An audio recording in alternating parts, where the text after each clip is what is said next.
What it do? Thank you for tapping in for another edition of Live on Sunday. It's the greatest host in the known universe. I go by the name King Crowder. If you don't know who I am a black man in America. Most importantly, giving my commentary and letting you know what you should be paying attention to. Make sure you comment, like, share the live, comment on the channel, all of the above, baby.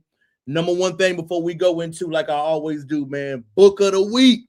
On Sundays, I always give you not only discourse, but information. And this is important for tonight's live. Our Kind of People.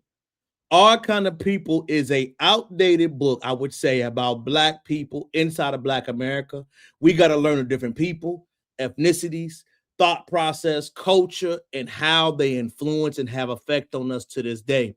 Our Kind of People by Lawrence Otis Graham. Phenomenal read. I read this as a trench baby, a project baby, but I believe it helps you understand people's mindset, opinion, and how they think. How to Sell book is in full way. I edited chapter 9, got 4 more chapters, and the outro which should be available that I will be giving to y'all and feeding the streets. Today's topic is important to me and the thumbnail. The era of disrespect without accountability is officially over. FBA will be stepping on standing on business and making sure everybody will be having accountability. Let me go ahead and dive into the subject right quick. We have to understand when you deal with people outside of foundational Black American culture, how they respond, how they talk, how they treat you, how they address things is completely differently.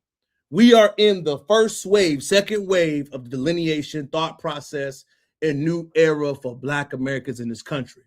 What we have to do now is overall view what we've seen happen, understand the thought process of non-MPAs, talk about what we see from the process when things don't go their way, understanding that they have an assimilation, a different mindset, a different culture than we have.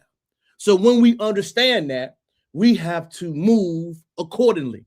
Today's live, we're going to take an open snapshot on the story of Anton Daniels and Corey Holcomb. And I know the stories went out the headway. People haven't been talking about it, but I believe it's always important to check those things. And as a foundational Black American man, it is my job to make sure that I tell my young brothers, my cousins, my family, my sisters, and everybody in the family to watch what happens when you get in an altercation with somebody from a different culture. And I want you to watch how they respond, how they treat you, and how that has a bearing on how you move forward. Why is all this important, King Crowder? It is literally the Kendrick Lamar and Drake story over and over again. In foundational Black American culture, I can get in a squabble with you. I can get in a fight. I can lose that fight. You can beat me up. We can have a civil discourse, but I will never threaten your life. I will never threaten your livelihood. I would never do anything that puts you in a worse position because I know how difficult it is to make something happen in this country. When you deal with people outside of our culture, y'all, that sense of loyalty, understanding, mental, we get it, that cultural relevance that we all have and understand with each other, we have to check ourselves to understand that it is not the same. And why are you hitting that quickly, King Crowder?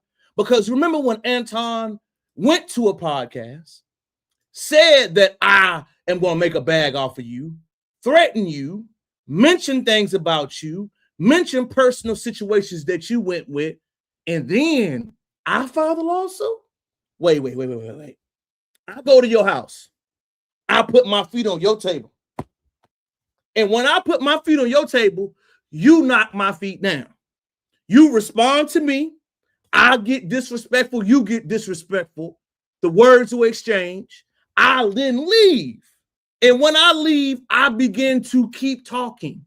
When I begin to keep talking, you begin to get talking. As you begin to get talking, you go further than I want to go. because in beef, there is no allies in it. Whenever you shoot a friendly fade, either you handle it right there, but when words are exchanged, you don't know everybody don't play the same. I exchange words. You go further than I feel comfortable with. And then rather than letting it be, because it was just a moment throughout history, I put the court papers on you. I'm not here to judge to say what Corey did was right or what was wrong. But what I want y'all to understand, this is the same playbook they all be on. The playbook they are on, y'all, is that you put your hands on me, you take a win, I'm going to sue you. That's what Drake did. The playbook that you got to understand, people of outside the foundation of Black American culture, that's what they do. King Crowder, man, he went too far. You went too far. Two wrongs don't make a right. A fair exchange ain't no robbery. A friendly fade is what it is. But people outside of Black culture do not think, do not operate, do not move, and do not have that same level of understanding with each other. And the lawsuit is about defamation of character. He is saying that Corey's remark was offensive and degrading. Wait a minute. You went inside of a man's house and threatened to put hands on him, call him a word that I will not repeat that was disrespectful, and the first thing you say is that he went too far? You both went too far. You both acted inappropriately. You both said something wrong. But to go around on the back end, and let's read it, y'all. Has filed a defamation lawsuit against Corey Holcomb, alleging false light defamation intent to inflict emotional distress. Did y'all read that? That brother said the allegations of defamation has caused and inflicted emotional distress. Let's keep going. And unauthorized commercial images of a minor. Then suit sent his official marks and t-shirt representing his daughter and wife and raising a complex arsenal of ethical issues. When the initial step was happening and the complaint was filed on one end, you cannot swing first and get mad when somebody responds to you. I want Black Americans to tap in. Remember when we kept talking about what is the point of the lawsuit? What is the point of the issue? What is the point of we checking in and checking notes with each other? This is the point. We got to check in. We got to have discourse, not to get inside their legal battle, but to understand, y'all. To understand, oh, this just wasn't a loss. This was an ego check. Yo, when you did that thing, y'all both were wrong. My opinion, it's both were wrong. But to put it in the court of public opinion and say the emotional side was crazy.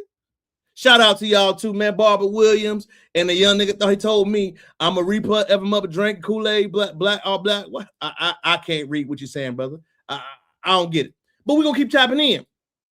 Yo, you got on TV, you got on a feature, you cussed, you swore, you made an allegation, you brought up what incident this brother had, and when he responded the same way you did, they were wrong. What is this? What is this, FBA fam? This is the lame side of the internet. This is the brothers that get in the fight and can't just take that loss.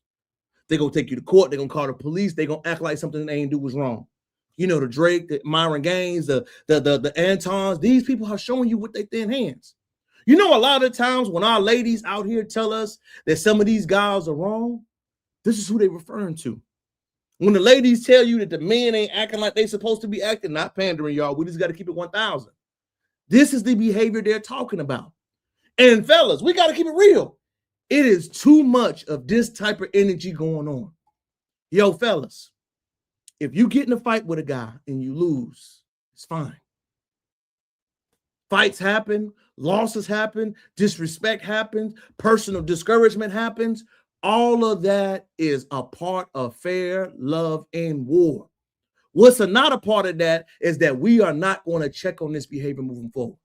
We got to share our detailed notes.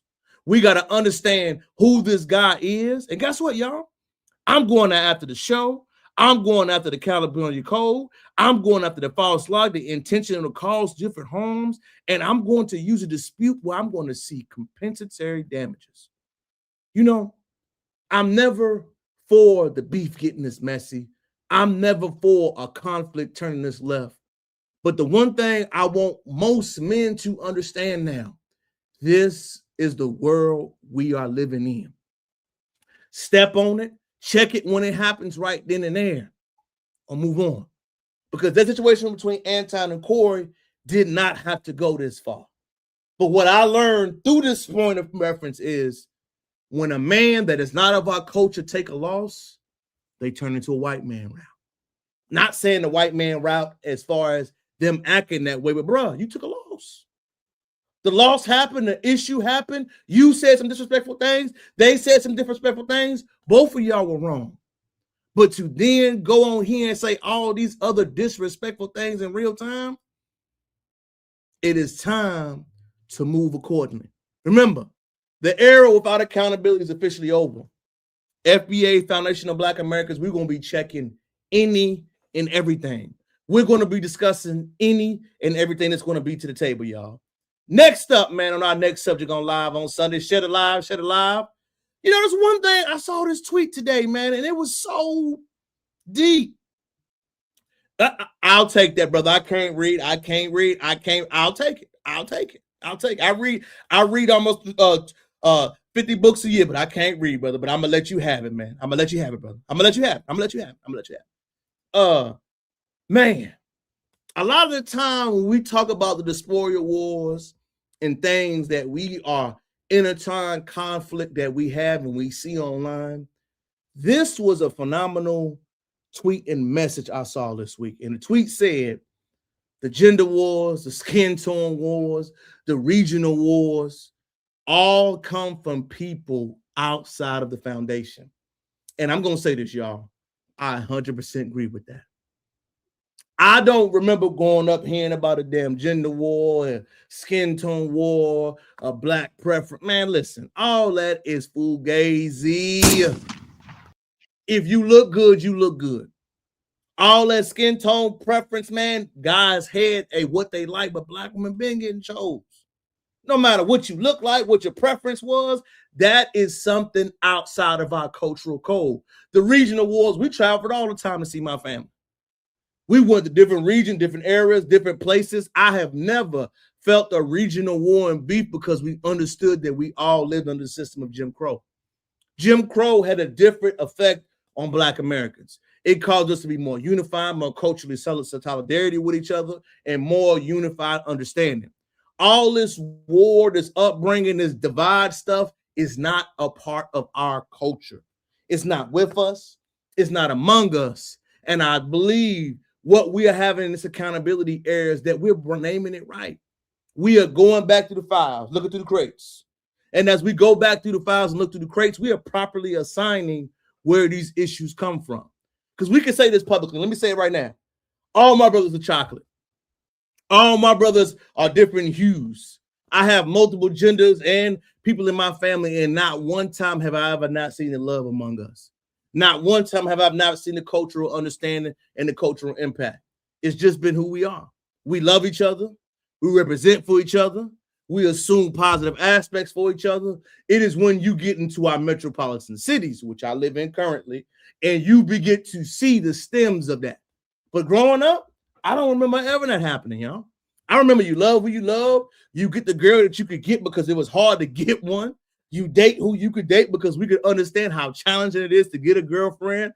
In general, it takes confidence. It takes time. But to hear all these barriers have been there, this is all internet mumbo jumbo. Because when you step outside, when you put feet to concrete, when you actually in this field and you actually among people that are moving and grooving, none of these things exist. They exist among people who are dissatisfied. The people who do not have the love, the people who do not have the love and the understanding, the people that do not have that love and support that they want to have one, man. You feel what I'm saying? All you see is when you have it that you don't get to experience it no more. That's the truth, man. And the people right now, you don't get to feel it. You don't get to love it. you don't get to really have an understanding for it, man. But I think it's one thing that we got to express to, man. The culture of love, man, is becoming real. You feel me? And when we got the culture of love becoming real, one thing we got to understand is what's going to come from that. What's going to come from that, man, is that a more of an understanding, more of a feel good feeling. You know what I'm saying? More of, we got to watch and take notes and check on whatever is ours and give him proper representation of what's due. I think that is all a part of the game with that. And I do believe culturally, we got to laminate things that belong to us. And one thing that I think that is really eye-shocking to me this week is that if you do not know who the South African figure known as Malema, this week was groundbreaking news to me. I like going over stories like this because number one, it's important. Number two, as many podcasts feature guests we see from our brothers over in other areas, it is very few times when I hear subjects like this being addressed. And I believe this deserves a lot of attention. South African leader known as Julius Malema was a politician going with the Black empowerment movement in South Africa, has been found guilty of illegal purchase and firearm and possession of firearm in public. Think about this for a second, y'all. Earlier, standing on in a dark red tie, Malema was shown over Oliver Reed, was sentenced last year with a 5-year conviction of unlawful use of a firearm and reckless endangerment. What? If the sentence is upheld, y'all, Malema will do 5 years in prison. The charges. This is the feature point right here, y'all. The charges were from 2018. I like to talk about stuff like this because when I talk about Black American culture and the culture of accountability being different and why we got to stand on business to talk about these type of things is that, this is a icon in the region of Africa who is going through a political prosecution as we speak. This brother has called out racism, fascism on the continent, speaking about the social injustice issues and what they're dealing with. And I went in scope this week. I checked, I saw the article, I seen it came and went, and very few times do I hear the 1 in 54 podcast, do I hear other people really taking a deep dive on this issue. I don't hear them speaking about it. I don't hear the cultural reference points. I don't hear the political uproar. I don't hear the energy, the mentality of anger, the activism class. Nobody's saying nothing, man. We have our issues. We have our code step. We have our thing as foundational Black Americans that we are lockstep and focused on, and I love that for us. But we know our political leader in the continent of South Africa is currently on trial, facing a 5-year sentence for something that happened almost a decade ago and not a peep. It reminds me of the Bafta incident, y'all. People from different cultures and other places will speak harshly about us, but when real life situations come about, you hear nothing. You don't hear any talking points. You don't hear any beating of the chest, any condemnation, any intellectual discourse. When we talk about Black American culture being different, this is why. This brother right here, y'all, is on trial. Think about this for a second, y'all. Imagine right now if one of our Black leaders was on trial, how much that would be in the algorithm. Imagine if a Black person had a charge from 2018, one of our political leaders had a charge from 2018, was currently being sued for a fireman of a gun arm right now in this country. Do you imagine people being in the streets? Do you imagine the amount of people and support they will have behind them? When we talk about the cultural differences, this is one huge one we got to speak about. We got to speak about it. We got to talk about it. We got to have a great conversation. And we have to be willing to engage in it. So when we talk about what we are doing, what Black people in this country are focused on, we have to reduce our eyes in the same way. I got to be asking y'all, all the African flags I see in the bios on Twitters, on the social medias and the other platforms, Where has been the 2-hour live stream about this? Julian Moreno has been the African Pan-African that's holding it down over there. And ain't nobody beat their chest about it. I ain't hearing nothing. I'm hearing about the award shows. I'm hearing about the rap list. I'm hearing about the Afro beats fell off. I'm hearing about everything else besides political issues or political formulas. I noticed that it's one of the biggest cultural differences that FBAs talk about. And we got to check in about that point. Remember, activism is a part of our culture. Activism is one thing that separates us from a lot of people. Speaking on politics is what we do. I'm going to change gears right quick because I believe it's important to talk about it. As much as we engage in social things, which I find incredibly important and fascinating, I do, and we're going to give our political commentary more. I saw something today, y'all, this week. And you know I like to bring up to y'all, but this is scary. While we're having conversations about the sports entertainment, which I'm cool with that, right? Other things that we see going on, yo, in Beijing right now, they have robots running. And I want y'all to see it because it scared me. Right now. So this is the final stage for the sprints. We can hear a lot of people are shouting that the robot is coming near us. Well, y'all, can y'all imagine walking down the street and seeing a robot running full speed? I can't see. It malfunctioned, it failed, but I want y'all to catch this. It's okay. In the last 1 minute, let's see whether this robot can. I'm gonna skip a little bit in front of it, y'all, so y'all can catch it. These are the people picking it back up, y'all. The people in that area picking it back up. Finish line. Now you can see the engineer coming back. Right now, you can see that for these humanoid robots, stood on its feet. But if it cannot, like say, all right. Think about that, y'all. That thing failed. They picked it up. They re-squared it, and it's running full speed. Come back to the game. Final sprints. You actually come past by our studio. Last 3 seconds. Congratulations to 001. This is the very first humanoid robot hit the finish line. Already surpassed the performance of a human being. Did y'all hear that? It is already past world records running by human beings. This Honor robot that China is putting out in trials, having real world application right now, y'all, is running in these streets.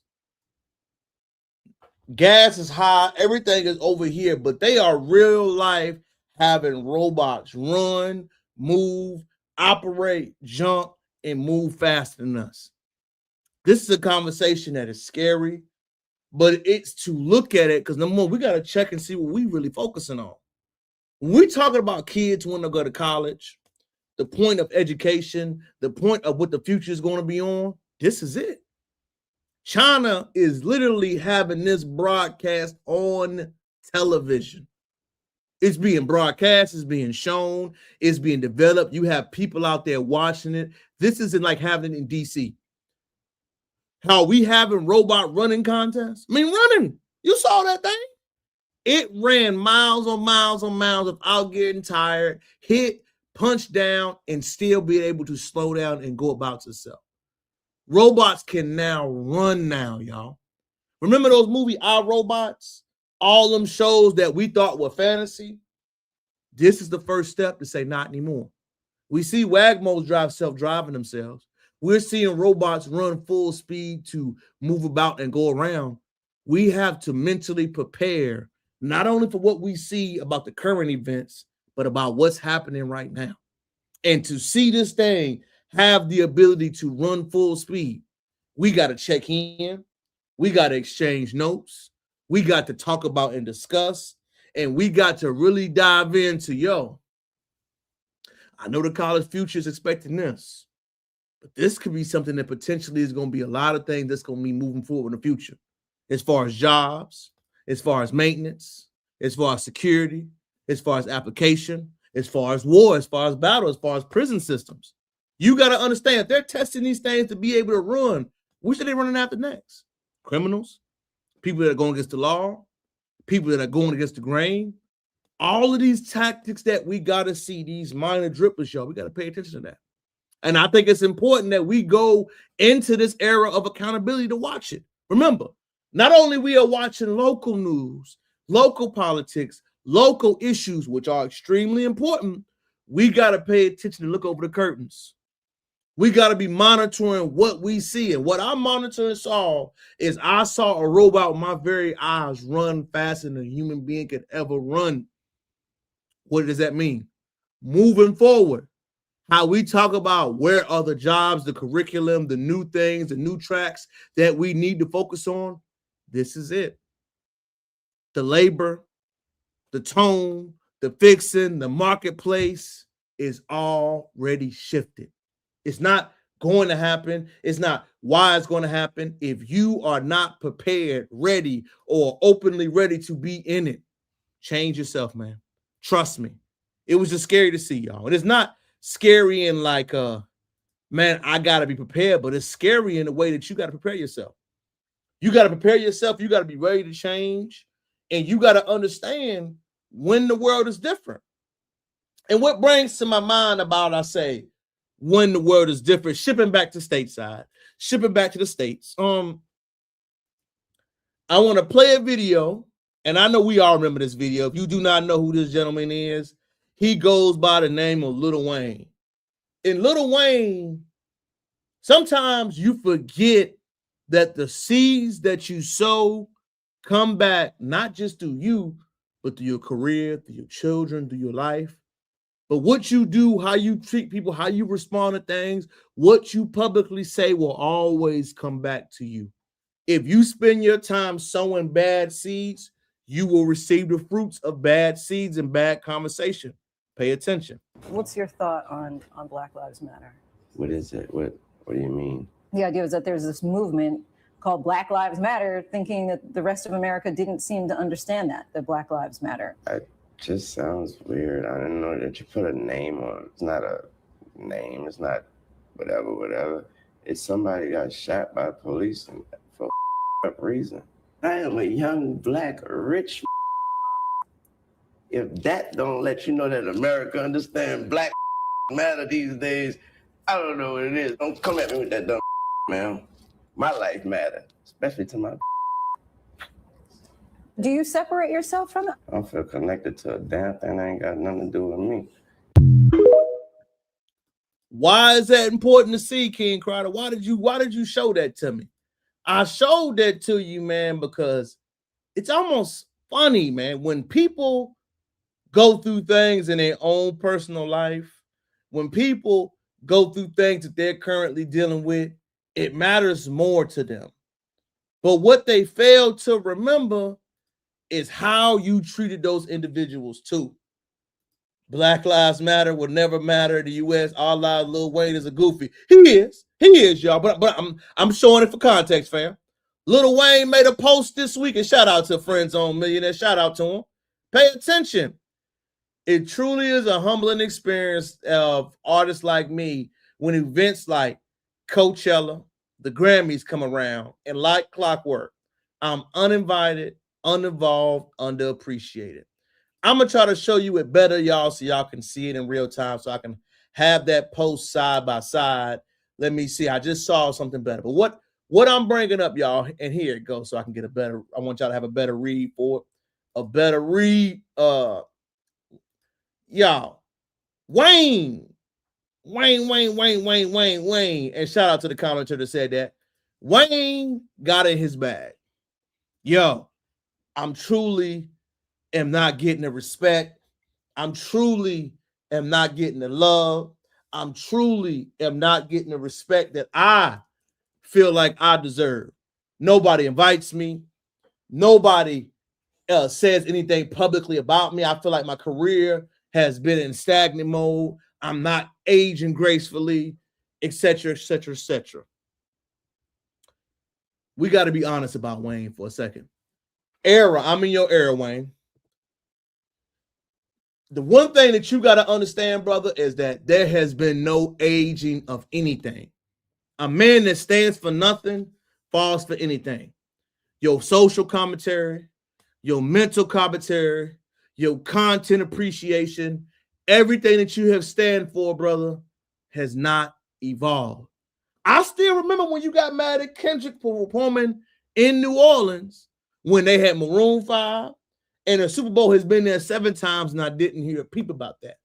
That let me know or tap into your culture and how you felt. You are a man that had a buzz at one point in time, which you deserve. But as you have aged, you have not worked on the man side. So when we see you, we see the exterior of a brother who is extremely talented that will never be denied. But you want to get treated as you have done the work to reserve that accommodation. Your music has not improved. Your subject matter has not improved. Your look has not improved. Your tone, your voice, the way of the man as you are has not improved. You still sound like you did almost 20 years ago. And the worst part about it is this: you don't seem to see it. You think that I deserve that same level of praise that I once got, that I once did. You think that I am still the same individual. You don't understand that you have fans, but your fans feel so isolated because you have not moved on with them. The artists that were behind you, the artists that were ahead of you are now surpassed you. Why have they surpassed you? The man known as Wayne hasn't had any quality anything in a while. No quality takes, no quality sound, no quality messaging. All we hear is the same old, same old. And the nostalgia isn't there. Your tracks, your music did not have that longevity as some of your peers. And I hate, and this is just me, as someone that loved you in his college years, as someone that listened to your music in his college years, it has rubbed me extremely wrong that you haven't developed as a man. The man that we see as Wayne, Weezy, I don't know what you stand for. You from New Orleans, bro. The boot, Louisiana, bro. I ain't never heard you talk about anything that's going on down there. You ever speak about that boy that happened at LSU? Do you talk about anything real? We know you get high. We know you have fun. We know you dance. We know you love women. We all do. But the one thing we don't do, and I think a lot of guys got to understand this, man, when you show a lack of vulnerability sometimes, on record, on sound, on quality, you got to have something that's going to keep us engaged. All we know is surface level artistry. All we know is surface level music. We don't know what you believe in. We don't know how you feel. We don't know what you tap into. We don't know a strong opinion. You are literally just vanilla. And the vanilla one gets boring. This era that we are in, you have to show a different side of you. So your music, your culture, your ideas, your thought process are all over with. And the one thing I thought that Wayne did not expect the most, and this is for me, y'all, is the way people view entitlement. And right now, Wayne, this tweet, you may have thought it sounded good, but you rubbed a lot of people the wrong way. The reason why you rubbed a lot of people the wrong way, dog, is that you think that you are bigger than a program. You think that the love that you once got, the love that you once shared, matters now. No, sir. On that hardwood, on that paper, on the note text, we don't see that. We don't see you as who you think you are. We see an older, decrepit, nothing talking about ninja. We don't respect you, Wayne. People don't admire you, Wayne. People like your music. That's it. And the moment you missed your mark was when that Kendrick incident happened. and how you said that you wish you could have been bigger than that. And you had the audacity to think that you were on the same level, but the man that you are has not accomplished nothing. So to think that you deserve these invites, to think that you deserve disrespect, the context is Wayne is a fallen star. He thought 21 Savage was after 21 people. You stupid, man. He better not find himself in an environment where he is unknown. The great Jim Brown, Hall of Fame, has Wayne transited area? He has not. That's a great question, dog. I think he hasn't transitioned for Wayne personally, man, because his subject matter, what he talks about, what he chooses to listen to, is just not good. And I don't think he understands that. I don't believe that he has enough intellectual curiosity to get it. And I think it's actually sad because I believe the brother was a trendsetter during his time, but he did not. And I think it's more about the man, y'all. I think the man, what we see and what we're battling with right now, y'all, is the man of Lil Wayne. When the man doesn't develop, everything else in his life stays the same. He has been the same man he was. Tone, look, imagery, subject matter, what deep thought, discussion, anything has he done? It was trendy in the early 2000s. He was supposed to be smart enough to embrace Kendrick the way he was up facts, fam. But you know what it really was, y'all? He thought that he had the same star power that Kendrick did. Kendrick, as quiet as it kept, was the greatest thing that happened to hip hop. And people don't like this. He destroyed the corporate subject matter of what they thought that could make you relevant. What Kendrick did is he put up the mirror and said talent, bars, consciousness, and the foundation steps of hip hop still matter. Because the grassroots level, I love the way the music sounded because the guys have to really get in there. But as far as the corporate side, I love that it's died down.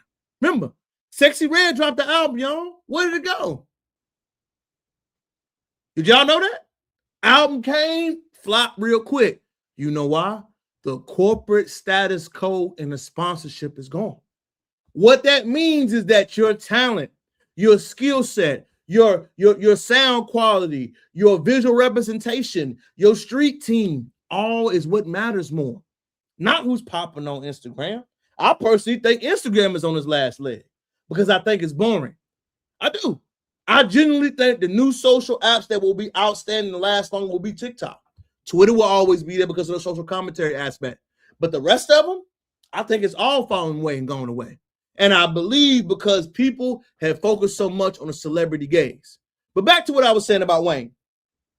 Wayne doesn't understand in real time that all his feelings, all his mentality views, all his intellectual discourse, all his battles and all his feelings end up hurting him in real time. And as we begin to talk about it, what it do, Mike?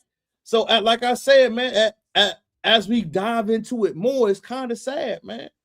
And I know Mike was ready for this subject. He was cooking on it. Mike, when you saw your book, I know Mike sent me a full paragraph about this, y'all. Hearing Wayne said he feels underappreciated and undervalued, dog. As a music head as you are, what did you think about that, fam? Lil Wayne, you should be underappreciated and uninvited. What have you done in the last 20 years to better yourself, Lil Wayne? You are still the same Lil Wayne from the Lil Wayne that we know and love in the past. Yes, Lil Wayne, you want to play the aloof, quiet guy. I'm off to myself. I'm unbothered. But you're not making yourself relevant. In the music industry, relevancy is everything. And yes, you have seemed to forge a place in music where you can still do the same things that you have done and toured, but your audience is gonna age out.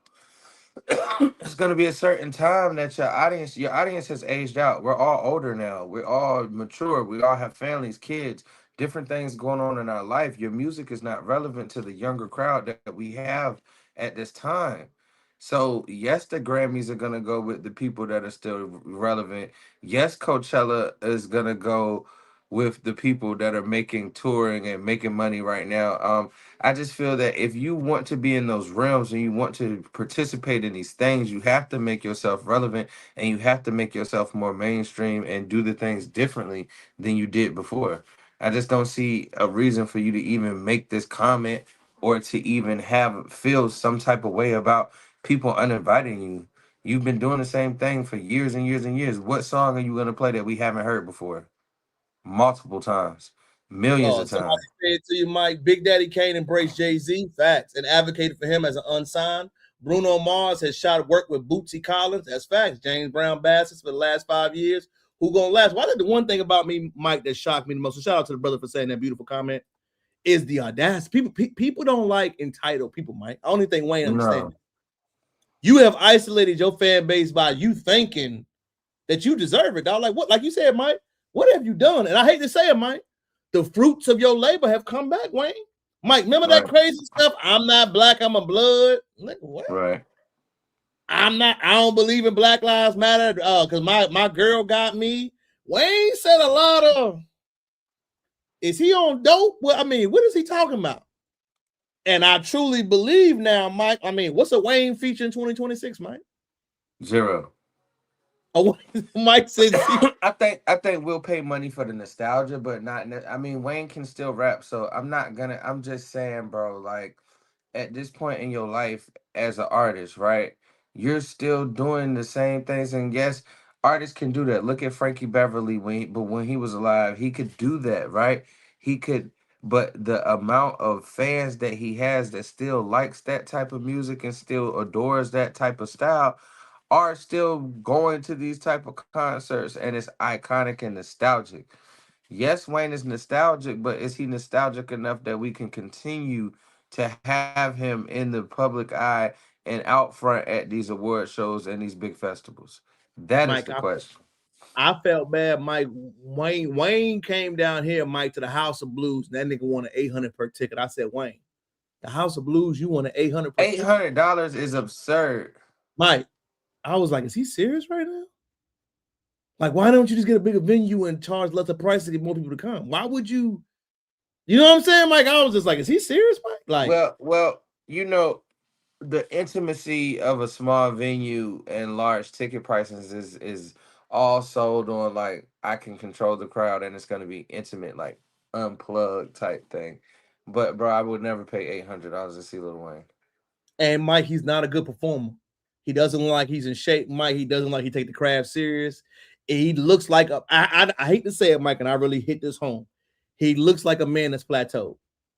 You plateaued, bro. And there's no shade, bro. I mean, I feel like you just a man. Mike, you ever met a guy that was still on that same stuff 5 years ago? Yeah, bro. We got a guy we knew from high school, and the greatest thing that he ever did was high school and be popular, right? But you have to grow, and you also, what they saying? They said Lil Wayne like to got dealt with Southern Californians. Why even bother getting affiliated with any one of those sets? That's facts, Mike. The Bloods were in. How you in Louisiana, New Orleans, Blood super. Yeah, you know what, brother cooking right there, Mike. How's that? Just that whole branding, like you grown now, but you still. I agree. I just think he's aged poorly, Mike. I would not pay for a show in 2026. I would listen to it, Mike. But would I spend my hard-earned money, Mike, to go to a Wayne show right now by how he looking, how he sound? Yeah. But my thing is this: like, is he not understanding that it's over?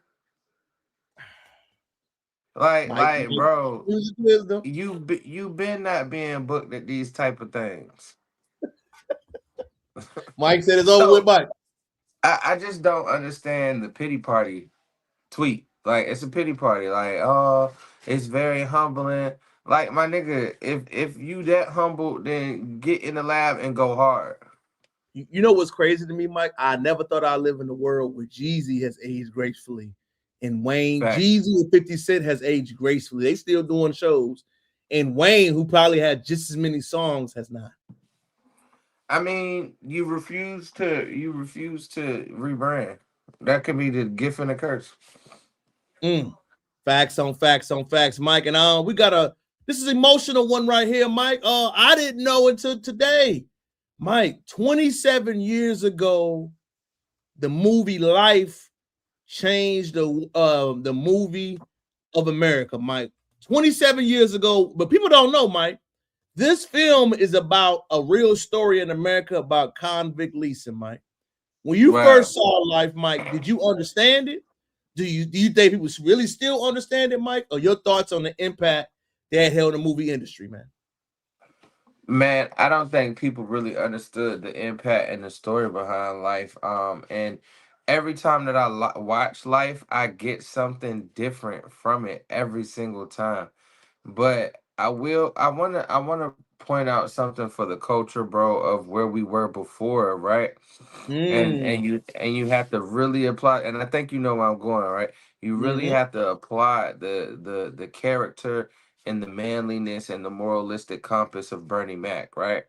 And in the role that he played. We low key forgot that Jangalang was a gay man. Right. 100%. Bernie Mac didn't wear a dress. Bernie Mm-mm. Mac didn't do anything inappropriate. Bernie Mac didn't do anything outrageous, outlandish. It was said that Bernie Mac was a gay man, but the display of what Bernie Mac was not in a bad light. It was tasteful. You almost forgot that Jangling was gay, did you not? Hey, Mike, that's real. Hey, also the guy that killed him that didn't want to go home because he was gay, Mike. So it was done in a Facts. tasteful manner. You are right. You are spitting, Mike. You are spitting. Keep going, Mike. Cooking. But I think the reason why Life is so iconic is because it's something that in the black plight that we can all relate to. Being accused of something that you haven't done. We all hear the stories of someone in our family, in that era of civil rights, being accused of something and having to reap the benefit, not reap the benefits, but be accosted by racism and not doing what they said you did and having to be punished for it. We all know a story. Everybody's family, if you go back and talk to the elders, everybody's family has that family member that had to succumb to those things. So I I think the think one that's thing why it's about so life, iconic. I agree, Mike. I think the one thing about life that sticks with me, man, is that it's based off of real, like you said, Mike, real history. These brothers were falsely accused of murder, Mike. Had to break out as old man just to get free. We saw racism. We saw the lack of injustice system, Mike. We saw a brother getting left because he was in prison, Mike. Like, you know what happened every day. You got a girl, she ain't gonna hold you down. Like, keep it funky, Mike. If you're doing life, Right. that relationship is done, bro. And she should have left, Mike. Let's keep it funky. She was not wrong for even having to live her life, but like you said, it was such a real movie, and it also spoke about the chain gang, Mike. The chain gang is a history lesson, y'all. Was about convict leasing. Convict leasing is a subject of when back in the day, if you got caught for a minor crime, the state of Louisiana will rent you out to the state of Georgia to do work, Mike. People don't know that. Convict leasing took place for 90 years. That's what life is about. It's a story of them being leased out. How did the railroad system came about, Mike? The railroad system and all those things came about because of convict labor. That's when we talk about cut the check. That's what they're talking about. All of that stuff is happening in real time. And the movie came out as a comedy, Mike, but it's truly sad. Well, it also touched on something that we're touching on more and more today, which is the privatization of prisons and prisons being able to become what is modern day slavery, right? You're locked up for a crime, and what is sad to me, and they're taking advantage of people in a disenfranchised situation, is you're locked up for a crime and you're trying to rehabilitate yourself, and you need money for commissary and things of that nature. So hey, you're gonna go ahead and work and sew these labels on these jeans, right? And I have this I own this prison, and my prison has a partnership with this jean manufacturer, and we're gonna have you install the zippers and the buttons on the jeans, and we're gonna pay you 35 cents to the dollar every hour for your labor, and it's nothing you can do about it due to the fact that you're incarcerated. This is your only method of income, and this is your only method. I think it's sick, but I think Life touched on that with the convict leasing, because in actuality they were actually making money for a prison. You right, Mike. Somebody said you don't have to do anything today as a black man in the prison forever. The police are trying to get the case off the books, even if it means putting an innocent man in prison. That is absolute fact, man. And you know, it's just scary, Mike, to see those type of music and how that music has aged. I mean, that movie has aged gracefully, and it's still true. And like, I'm gonna be honest for a moment, Mike, as somebody that has to go through the law system right now, y'all. My brother was murdered last year. Mike already know. Mike, I got to get sworn and subpoenaed to go up there and deal with that. So just to see how the internal legal system, Mike, how the lack of bedside manner, professionalism they have, Mike, that's a whole nother show we could dive into it. But like I'm seeing the full side circle of it. Like, damn, y'all ain't even gonna give it time to you know what I mean, Mike? It's just, well, I need to get my, I mean, like even the judge, I mean, attorney and them, yeah, we got to make sure conviction happens because it's a legal year. I'm just like, wow, you are openly saying that, you know what I'm saying, Mike? It was just like, it's all a racket, man. At the end of the day, it's all a racket. But it also breaks in tune, man, like you said, Mike.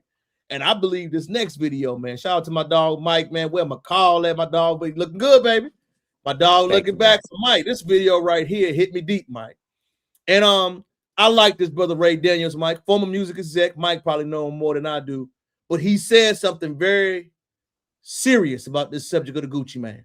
Let's take a listen. Skirt above that. That is a really important thing to talk about. When I came in the music business, you heard that rule. Like I had a white lawyer tell me straight up, black people can hit each other. Y'all can't hurt us. Like y'all can hurt each other, but y'all can't hurt us. That's the rules. And I remember thinking to myself, who the fuck made that rule? Right. Why the fuck can we hurt each other, but we can't hurt y'all? I think they made that rule. So it's almost like they encourage the black executives to be the friend, to be the partner. You look like him, go play with him, not understanding that these dudes will hurt us because we look like that. Right. Now, here's the thing I want to say to the gangsters. I think y'all are pussy for that. I think that if you were willing to hurt someone that looks like you, but you wouldn't hurt a white exec, that's pussy shit to me. Because that means you only doing it because you don't think the police care. Because you know if you touch a white man, it's going down. The police, he's going to call the police are going to come, he's going to press charges. That's, by the way, as I'm thinking about it, that's probably the problem.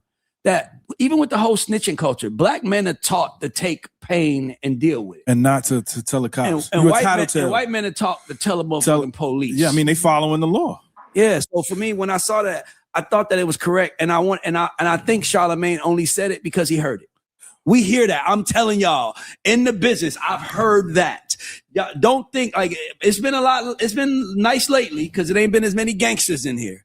But 2006 to 2020, when you came in the room, like you knew what it was. But I'll say another thing, like look at it like this. Mike, as a music guy, active in it, is he off base? Is he on point? Is he spitting facts?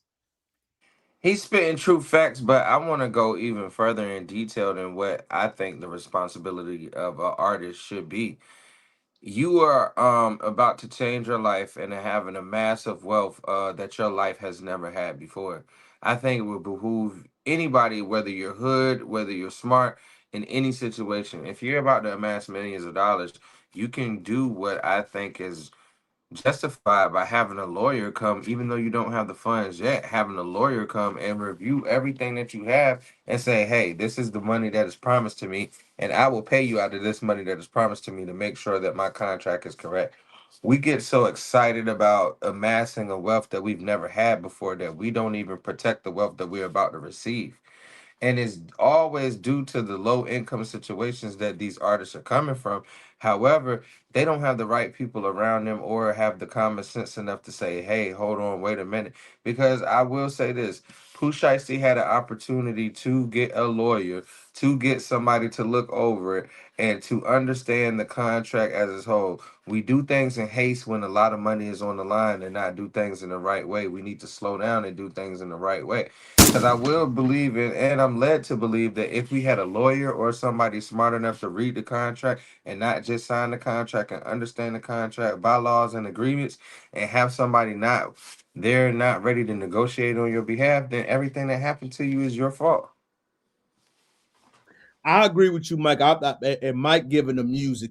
I'm gonna give the angle, Mike, of I really do believe that, and I'm gonna go with the cities right here, Mike. As somebody that lived in a big city like Houston for the first time, Mike, a lot of our black folk down here are pussy for white people. A lot of us are. Mike 757, y'all stand on business. Y'all don't let people talk to you. In larger cities, Mike, because of the assimilation, because of you trying to get on, you trying to be cool. it's a lot more butt dancing down here, Mike. I have had experiences myself, y'all, where I've had to check another ethnicity and they have felt uncomfortable. You're not gonna talk to me crazy. You're not gonna disrespect me. So I believe that side of the argument, Mike, that you will put your hands on another brother before a white man in big cities is real. I believe a lot of us down here, Mike, are really shook about that. And I will go as far as to say that's why the Latinos say the N-word and it don't get punched and checked because of that. Since I've been here, and it's just speaking from my experience, y'all, when you actually respond, stand on business, speak how you feel, you will check a brother before you check another ethnicity. And me living in the metropolitan city, Mike, 757 not like that, Mike. Y'all on code. I don't think I've ever seen no brother get disrespected up there. Houston, Mike, brothers get disrespected, and they let it ride. Man, I think we should just all practice a stand on business policy. Stand But on I've business learned, 2.0. Mike, black Americans in big cities are different from how smaller cities are. Mike, I'm telling you, it's like I was raised around them. I don't want to ruin. Man, listen, bro, you will never disrespect me and it's cool. You will never call me out your name and it's cool. Many brothers that live in big cities or they getting Spanish coochie. Keep it funky, Mike. You know I'm gonna keep it funky. You getting access. Now you think it's cool. No, your daddy can't disrespect me. Your uncle can't disrespect me. Your mama can't disrespect me. I will stand on business no matter who it is. But I will say, this is just my experience, y'all. A lot of brothers, LA, New York, California, Miami, Chicago, they ain't on code like that all the time. And it's just my experience. It's a lot of pandering. It's a lot of all lives matter. It's a lot of let's get along. It ain't a lot of, hey, bro, look, we're going to go outside with it. Hey, bro, look, you ain't going to call me that. It's a lot more of that, Mike. So I believe not Mike gave the musical angle. I'm speaking on the social angle that we'll get rah-rah with each other, Mike. But if it's an Asian man, we trying to work it out the nice way. They ain't putting hands and feet on him. They ain't slapping the taste out his mouth. They ain't standing on business. The energy just is different. You know what I'm saying, Mike? Mm-hmm. Like when it's us, Mike, it's up. When it's them, hey, man, we got to talk about, no, it's up. Bro, but we also, when we have, once again, when we get in this type of money too, we also got to put the people around us to show us that it's different ways to behave and to get the things that we need done.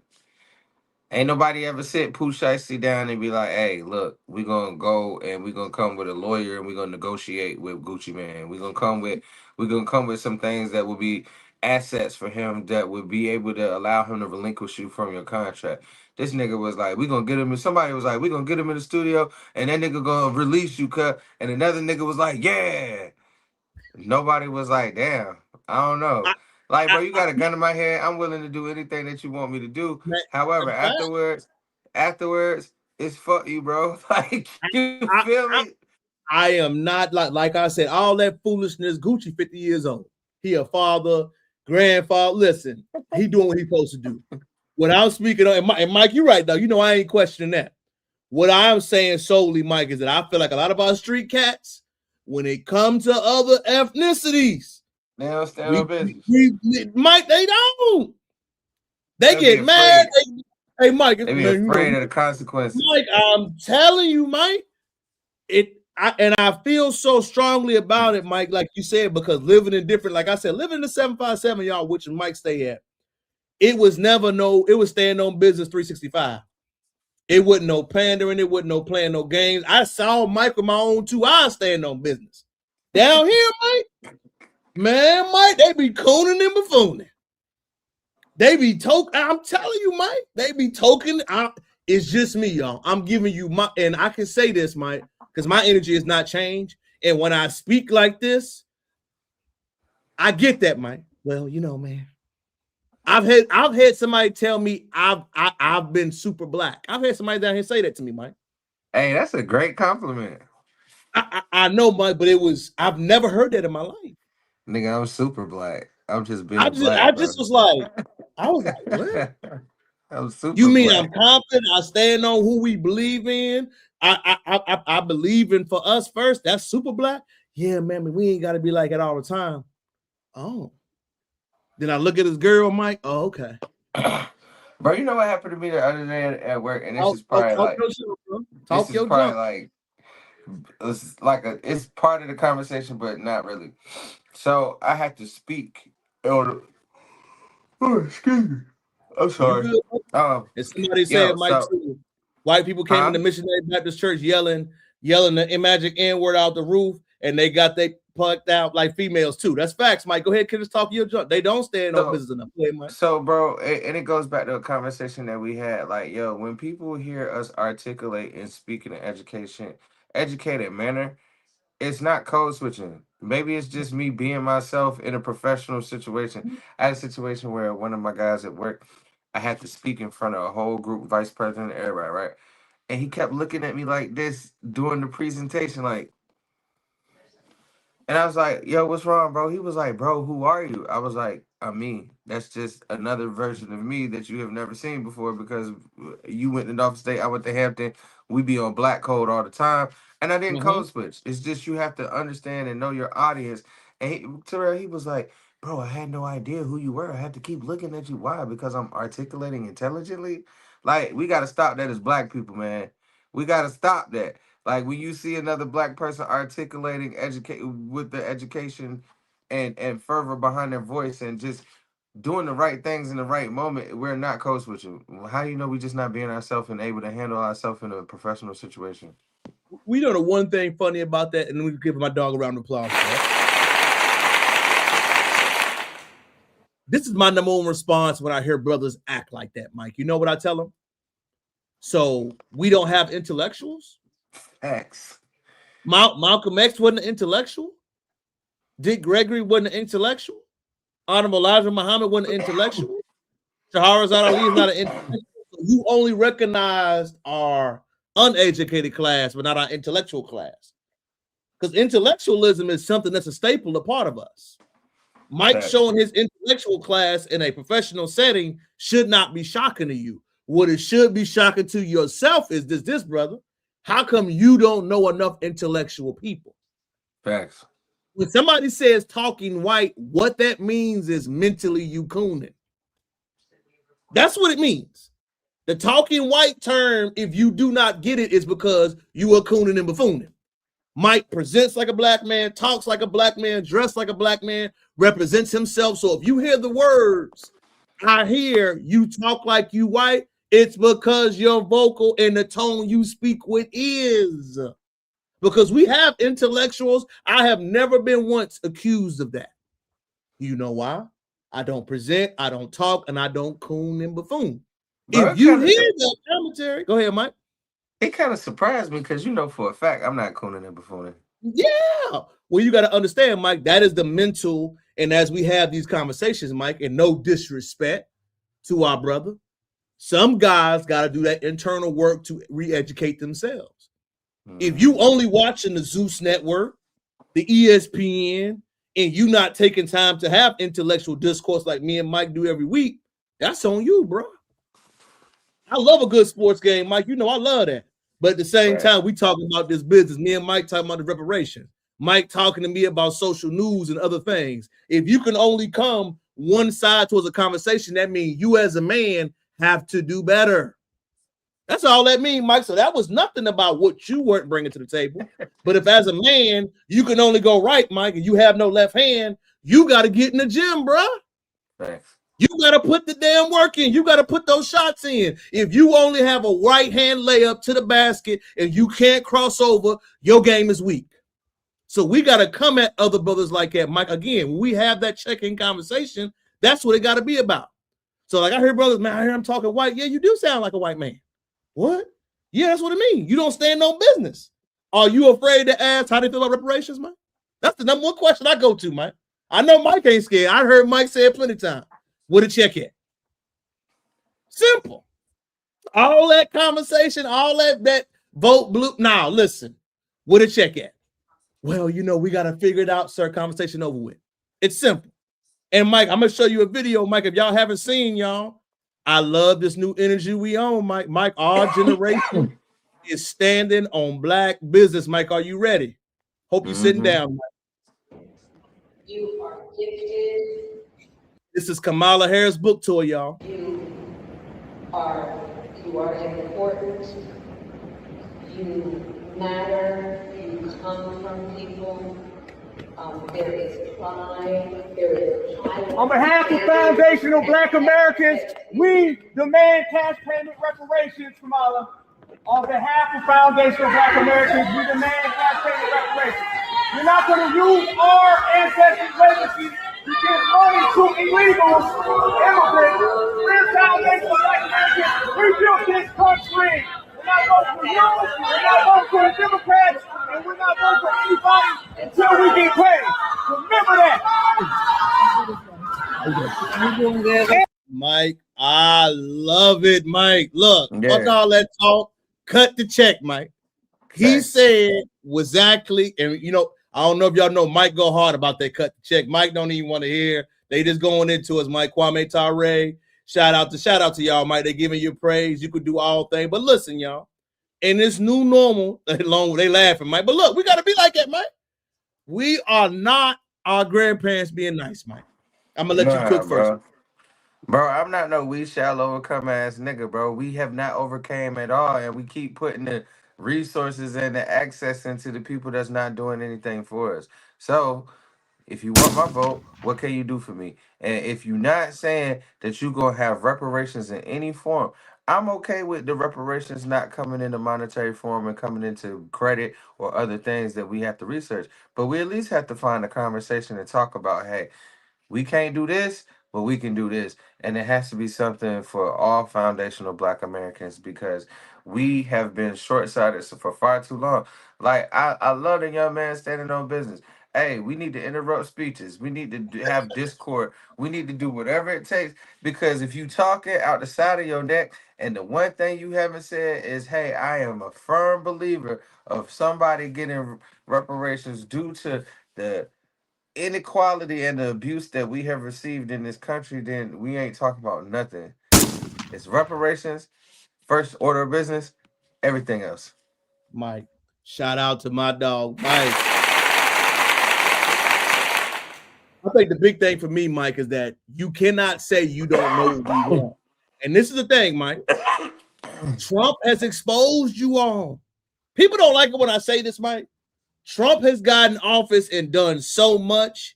He has shown you executive orders, free the guys. Whatever I want to do, Mike, can be done. It can be unpopular. It cannot be supported. What Trump has done while in office has removed all of the talking points.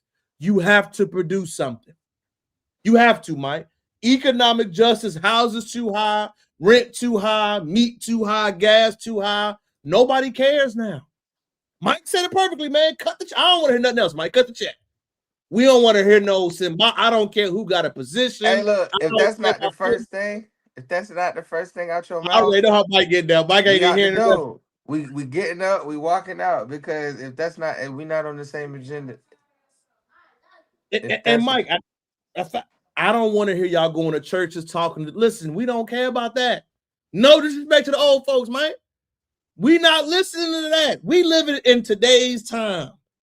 And today's time is hard out here. Straight up, Mike, you know, Mike in these streets, it's hard.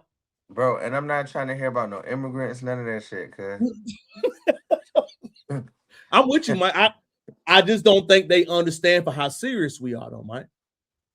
I don't think they understand, like, yo, this is a new normal for political agenda. This is a new normal for how people feel. There is no more, we're going to overcome, we're going to be nice, we're going to go along to get along. No, sir. This is the new normal. And I want us to know as Black people, we need to stop voting for Democrats just because we historically done it. We actually first started as Republicans, and the Democrats have a historical foundation of racism. But we're giving away the Black vote, and we have never, not one time, not even when Obama was in office, got anything in return. So stop freely, willy-nilly giving up the Black vote. We need to have new Black leaders. I don't know. I could do it, but I'm 37. I think somebody younger should be able to do it. But I'm just saying we need somebody leading the faction that's not gonna take no shit, man. Like we need somebody that's. Go ahead, Mike. Keep cooking. No, I'm about to say somebody said black folks are outnumbered. I don't think you understand. It doesn't matter who outnumbered, brother. Politicians have showed that migrants that were not legal to this country got preferential treatment by cutting the money. What you're saying sounds good, right? But you got to understand, if you've already been showed that I will get preferential treatment and I can do for you what is unpopular, we don't give a damn. What he's saying, Mike, is the outnumbered. Listen, I hear what you're saying. But what did migrants get in this country who do not even have the right to get anything? So what you said would make sense 10 years ago. But now the precedents, the president, the new type of philosophy has been set, brother. So friend zone, it sounds good. Go ahead, Mike. He's saying black folks are outnumbered, but it's not that. That's not what we're stating, and that's not. It has nothing to do with anything. We have historically gave every race, religion, creed, and other ethnic groups money for wrongdoings. The Japanese got money for wrongdoings. The Israel people the Jews got money for wrongdoings. When we captured something about the Chinese and the Asians when they were being mistreated, they got money for wrongdoings. Every other ethnicity group, every other religious group has got money for wrongdoings, and you have admitted, besides 3 nations in the UN, that the act of slavery was wrong, and that some type of monetary or some type of reparational action should be taken care of. And we refuse to have the conversation to cut the check. It doesn't matter about the number of people outnumbering us. It doesn't matter. Injustice was done, and we have paid people that we haven't even had anything to do with. That's the problem. We're still paying people to this day that we didn't cause the injustices. We didn't cause the hurt, harm, or danger to them, and we're paying them $18 billion a year. And you mean to tell me that just because groups, what is your point? That they outnumber us? We have been done wrong, and we're the only group that hasn't been made whole. If you made us whole,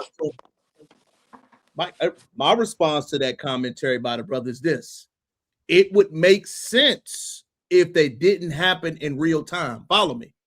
If you could not make it happen because they both switch roles, they are racist. But you got to understand, if we're going to be uncomfortable, everybody is going to be uncomfortable, bro. 100%. That's the difference now that I think you have to understand.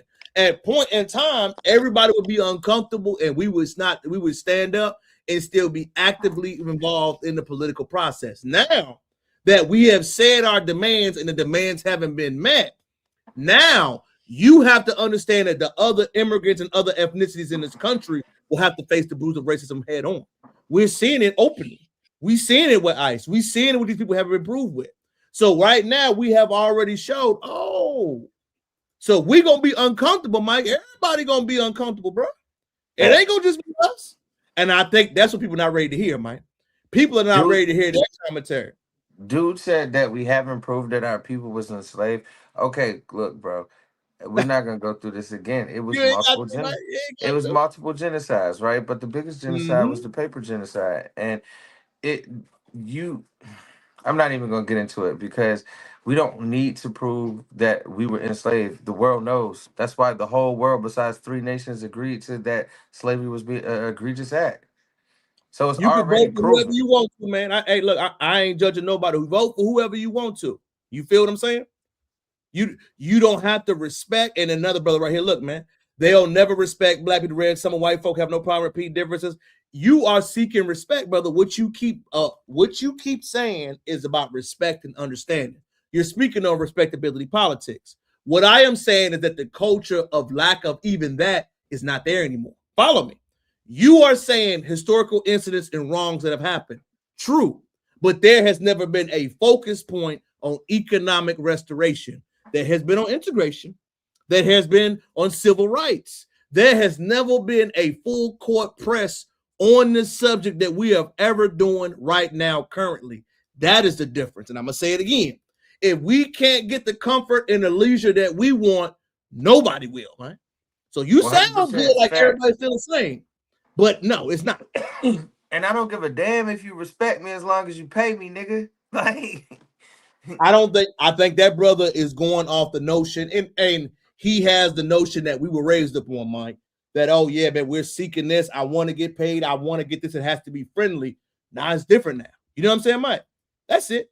All the blacks wasn't enslaved. You can't get compensated for. He just trolling, Mike. He just trolling. We ain't even got to respond to that. But I do like, Mike, that the brother stood on stage, Mike. He stood on business. And I think, Mike, like you said, we have to do that more. And it's starting to happen more. And it's starting to happen. The intellectual discourse we're seeing in real time, Mike. And also, Mike, our politicians are being pressed. They being pressed as we speak. What now? 130 million. That has been well, 250 is what they say. yeah, yeah, Misuse funds meant for child nutrition. yeah, 230 to 250. There's been about 77 or so 75 defendants. that have been indicted. Many of them have taken the agreements. That makes it. They got to make it hard for you, right?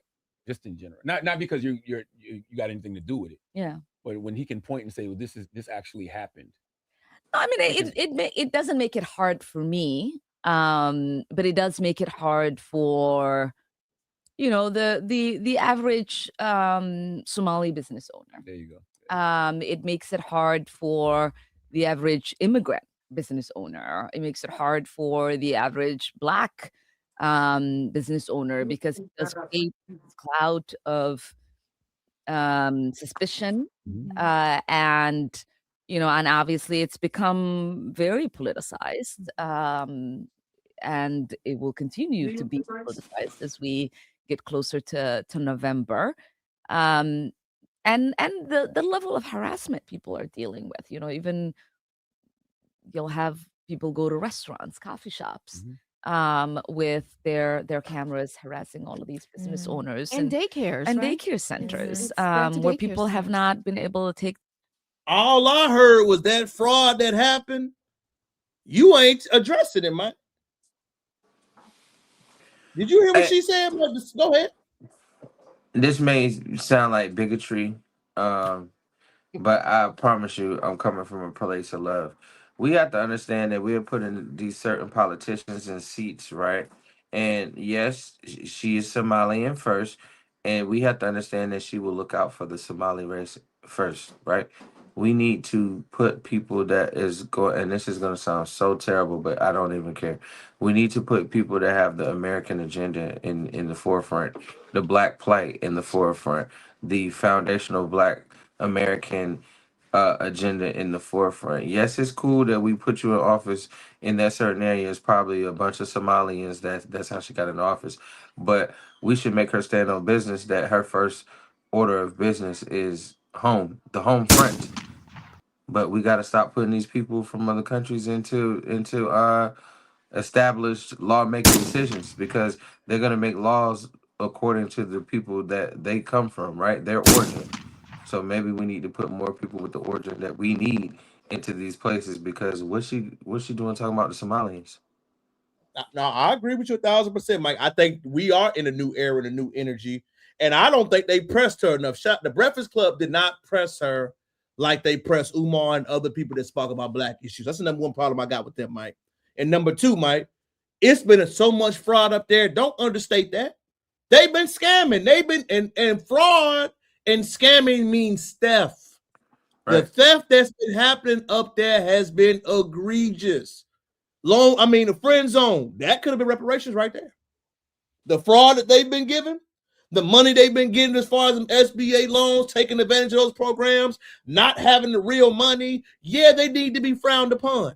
Black men get frowned upon all the time. If Pookie and Ray Ray rob a gas station, they gonna say me and Mike robbed the gas station. Right. What's the difference? You deserve that bad press. You deserve that bad publicity. It needs to be frowned upon among the Somalian committee, because somebody should have said something. Acting like that they are exempt from criticism, acting like that you don't represent it, acting like you ain't benefited from it, acting like that you shouldn't be American first, Mike. Let's go there, number one, Mike. How are you a politician in America not representing our family values, our system for American citizens? I understand. Isn't that treason? Isn't that treason? I think it's crazy. You know what I mean? I think it's crazy that philosophy is allowed to be pervasive. I think it's crazy that all of those things didn't happen in real time. And I think it's crazy, like I said, I always go back to this point, Mike. The average young American teenager right now graduating from high school, what are his career options? Right now. How are we going to keep our young man motivated? If I'm fresh out of 18, Mike, we know college is too damn high. We know that. What are you going to do to motivate them? Facts. Right now. What are their career opportunities? Those are the conversations that our political class are supposed to be worried about. Not going to the Breakfast Club cleaning up the fraud. Not the Breakfast Club got soft kid gloves on and Charlamagne being nice. But when other people on there, you asking hard body questions. That is what make people question your credibility. Yes, she need to be prepped. Yes, she need to be talked about. Yes, she need to be really going into. And this is the reason why that needs to happen. Like Mike said, Mike, you wasn't no bigot. You talking real, Mike. Again, Mike, we've been in this country, Mike. Mike, a college graduate. I'm a college graduate. We've been out here all the time. Thank you, Lone Wolf, man. But we for real, Mike. What is the conversation about what we're going to face right now? What is it, Mike? You on here talking about the Somali plight and all that? No disrespect. As Mike said, I don't give a damn. I just don't. I'm for real, man. And I think it's gone too far to the left in the pendulum, Mike. I'm for real on that, man. And as we continue to cook, Mike, I saw something very interesting this week, Mike. You know, I'm gonna keep the live going. Shed alive, Mike. Man, I think this is beyond disrespectful, Mike, but I'm gonna let you watch it. And you know, my dog Mike always got a different opinion. African Week in Memphis, Tennessee. African Day in Memphis, Tennessee. So this is our Africa in April parade. Memphis, we gotta do better.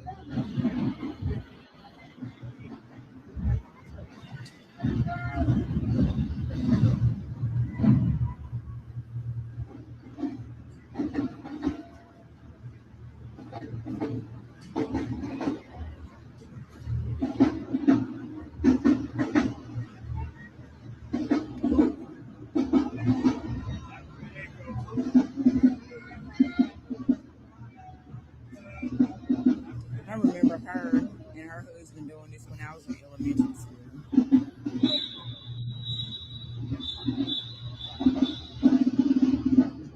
I'm gonna pause it right there, Mike. And this is a part two. The reason why, before I get on Mike, take off, why I wanted you to see that, Mike. And the reason why I wanted you to see that, Mike, is that I'm starting to notice a pattern with they doing this at our events. This is Howard University African Takeover, Mike.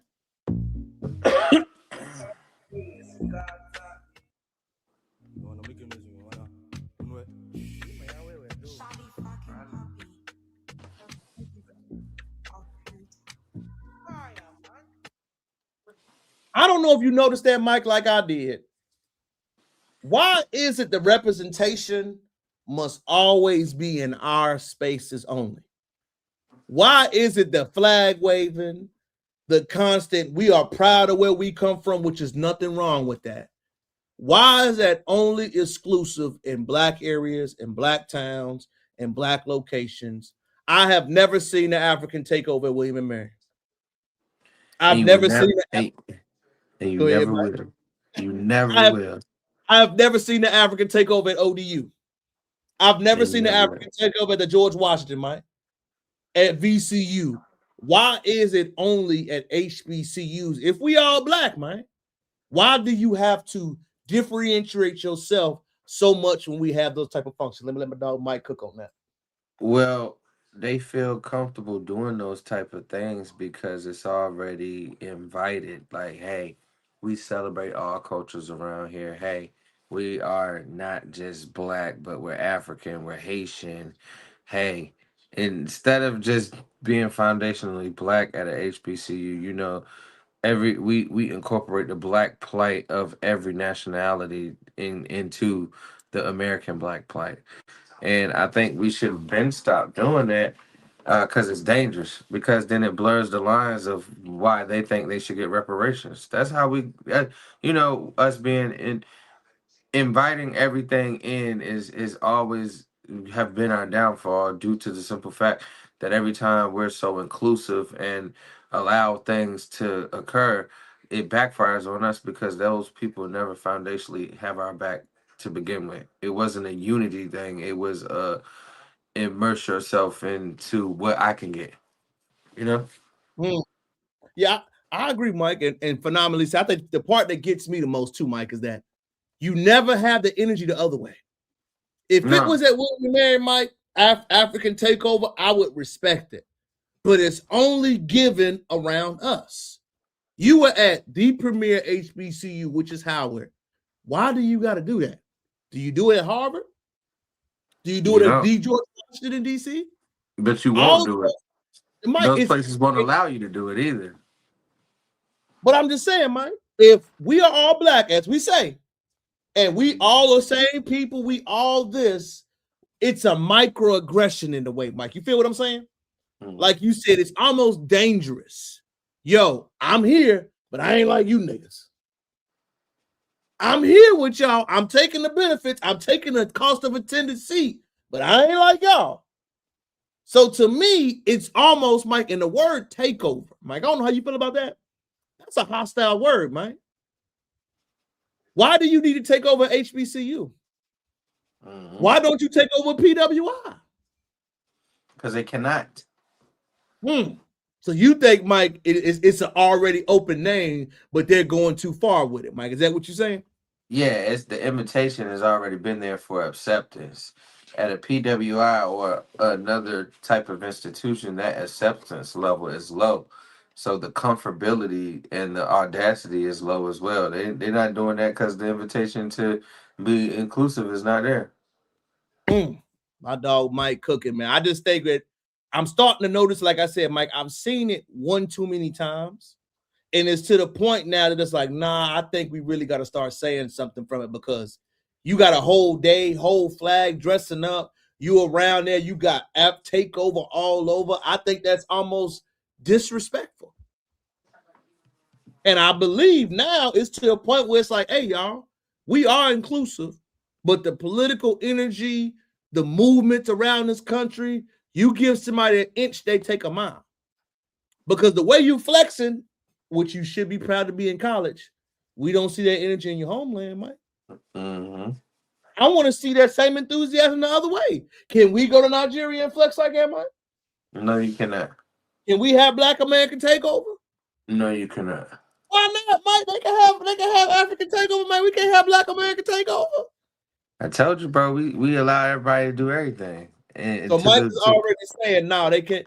Y'all speaking facts right there, Mike. You on point. People agree with you, Mike, for sure. I agree with you, man. But I think we have begun to share notes. What I mean by share notes is that we got people, Mike, that are so blatant with it, man. This one's gonna piss Mike off. I already know, but I gotta do it. Akon, where the city at, Mike? I gotta start calling him Dr. Umar. Where the city at, bro? Where the city at, bro? Somebody sent me this, Mike, and it got me going. Every rapper is rich. Gold chains, Bentleys, nice girls by the pool with bathing suits in this big mansion.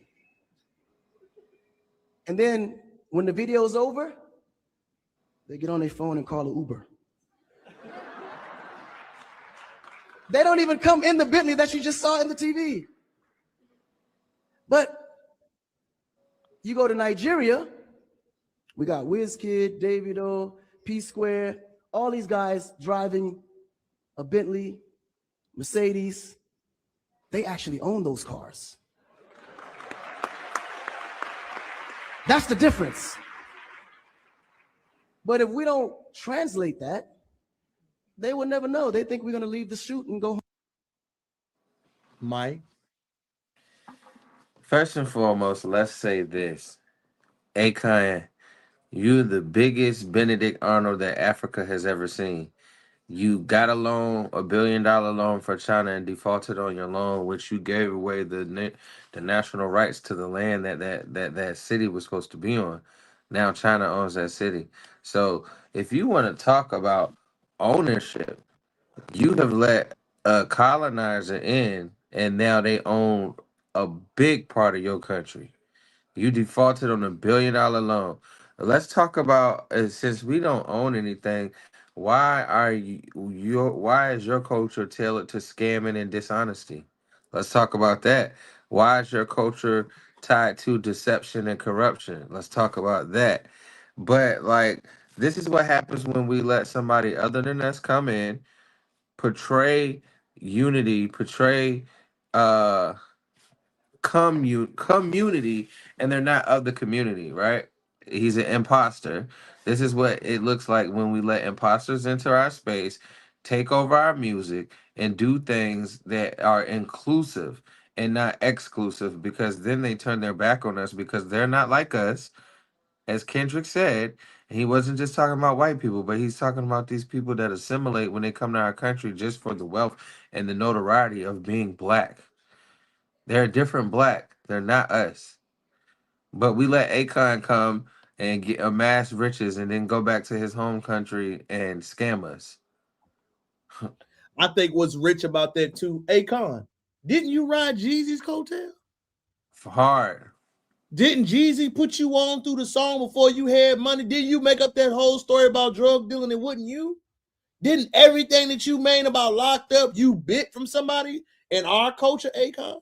Thanks. Everything. So for you to get over there and act like everybody popping, like it, no disrespect, man. We gotta say it. We see how y'all living, dog. Mm-hmm. We see you shitting in the street. We see ain't no running water. We see you eating dirt cookies. We see But him on the back of the bike, Mike, ride with each other. We don't see no that's so indoor crazy. song, man. This shit that's so crazy is you talk all this shit, but you have a selfish mentality yourself. All the people that you name, rich as fuck, but your country still has disparity. And that's the point I'm getting at, Mike. Like, you are saying these type of points, Akon, disparaging us, really, saying commentary about people that are trying to get it, while it's not the same on your end. So you got all this comment, you got all this beating with your chest. You have done well for your family. I will never go against that. Akon, you got some questions you need to ask too. We talk junk and hold our leaders that we talk to crazy accountable. I don't hear no podcast talking about Akon, man. What a black Brit that ask Akon where Akon City at, man? We see a million podcasts talking about us, man. Right. I ain't heard one. What Godfrey had asked about Akon City? Ain't nobody asked. Me and Mike have asked several times, Mike, but I don't see the same energy. That's the problem I got with it. The energy towards us always is hostile. Like you said, Mike, not like us is real. But that energy, that fervor, that commentary, well, they ain't that talented. They ain't got that much money. Huh? If they ain't got that much money, how they getting the money, Mike? Right. Because, boy, didn't Afrobeats fall out? Facts. Who listening to it right now? I see Tim's doing R&B. And when the last time Akon got a hit and hasn't had a failed business? That's my whole thing, man. I mean, I think it's crazy. I agree with y'all. Everything he needs to shut up. He's still coming to Black America. All facts, y'all. Akon has the right to come. Have the right to come and go, brother. Type up, man. He talking big, man. He been up in the comment, Mike. Let me drop it again. I'm gonna block the buddy from talking, man. Because he didn't comment a few many times. Come through. Man, Why don't nobody be why the ones that talk shit ain't scared? They scared to come through. Mike, they always, my brother's brother gotta come. They always scared, Mike. Either tap it, I'm gonna block you, brother. Because you're talking good about what you feel and what you think. You need the vocabulary recommended in real time. And all that yapping, bro, stand on it. If not, I'm gonna block you, bro. That's it. Simple, Mike. That's how we do over here. Next one up, Mike. Oh, this is a good one right here, Mike. A few more for my dog, man. Mike, I don't know if you saw the NPR interview with Dave Chappelle. It was amazing. You know, we always give y'all cultural commentary that's on point. Take a listen. As soon as a black man can make money off the plantation, they trying to tell you that the money is dirty. Well, okay, I'll go home and spend the money with actual slave owners on it. Right before I went on stage, they gave me a list of all the things I wasn't supposed to address. It was like right before I went on stage. So I took the list on stage, and that was the show. I just did the list. Don't talk about the royal family. Is that y'all or not? Just made fun of them. Man, they were screaming. Ah!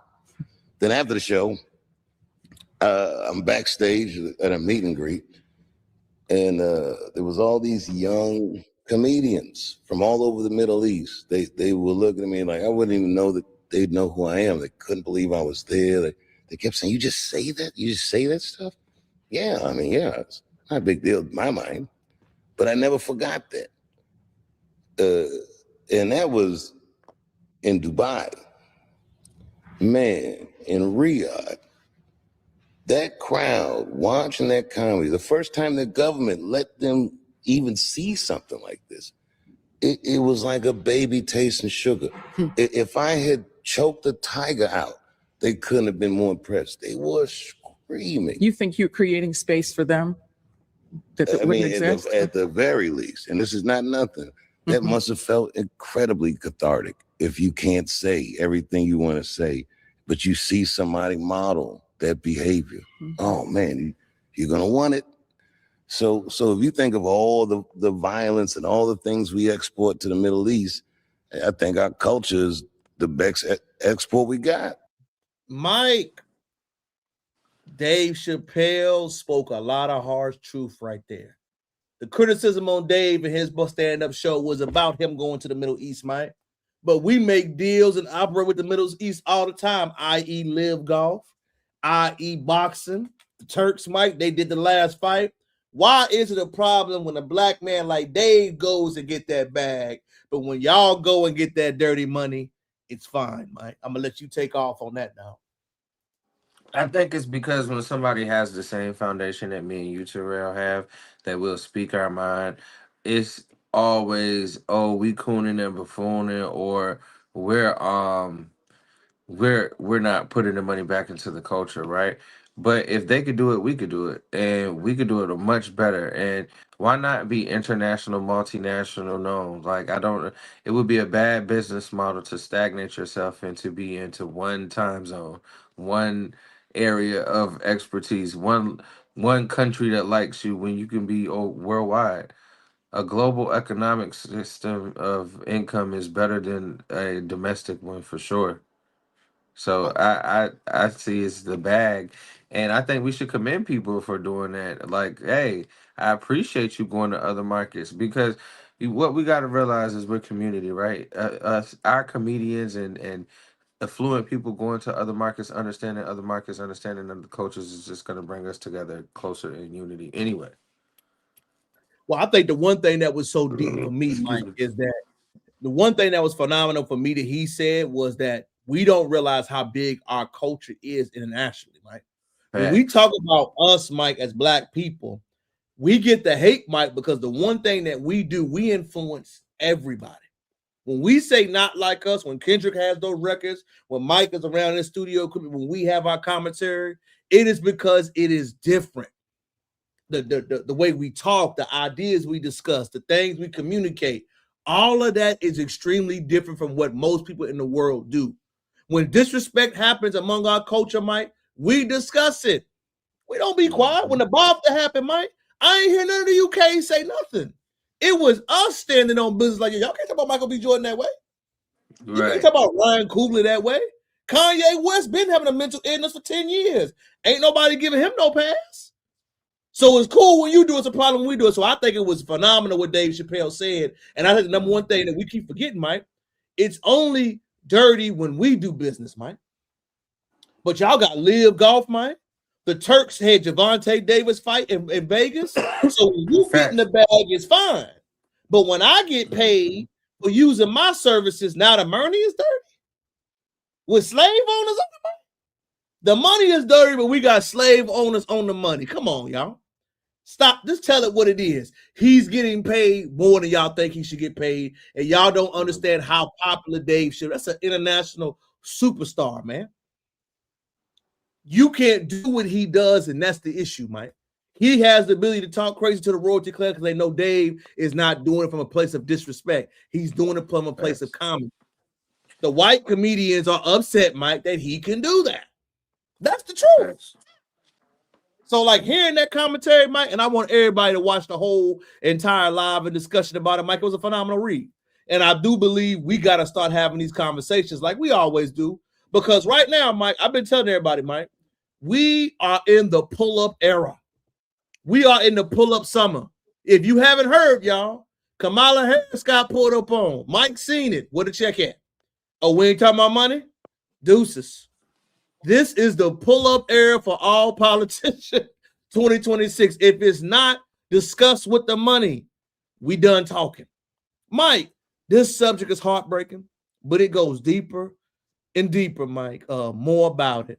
And I know my dog Mike didn't get to give his commentary on it, Mike, but the lady that died from the white fiance in Africa, Mike, it gets deep. Her mama dated a white man, Mike. Her mama married to a white man, Mike. And I know Mike didn't get to go take off on that subject from last week. I know Mike wanted to get it, man. So I'm gonna let you get it. It's your last one. I see my dog, man. Mike, your take on that story you've been hearing about the girl that went to Africa with the husband, man. I know you want to give your social commentary on it. Crack it open, dog. Man, so this goes back to, remember, the brother that dated the white young lady and she killed him, right? We are starting to see a pattern that is just, you know, it has been happening for years, but we have more cameras, we have more internet and everything like that. I believe, and I don't wish any harm, hurt, danger on anyone, but if you have the ideology that you cannot respect the culture that you have come from, the culture that has nurtured you.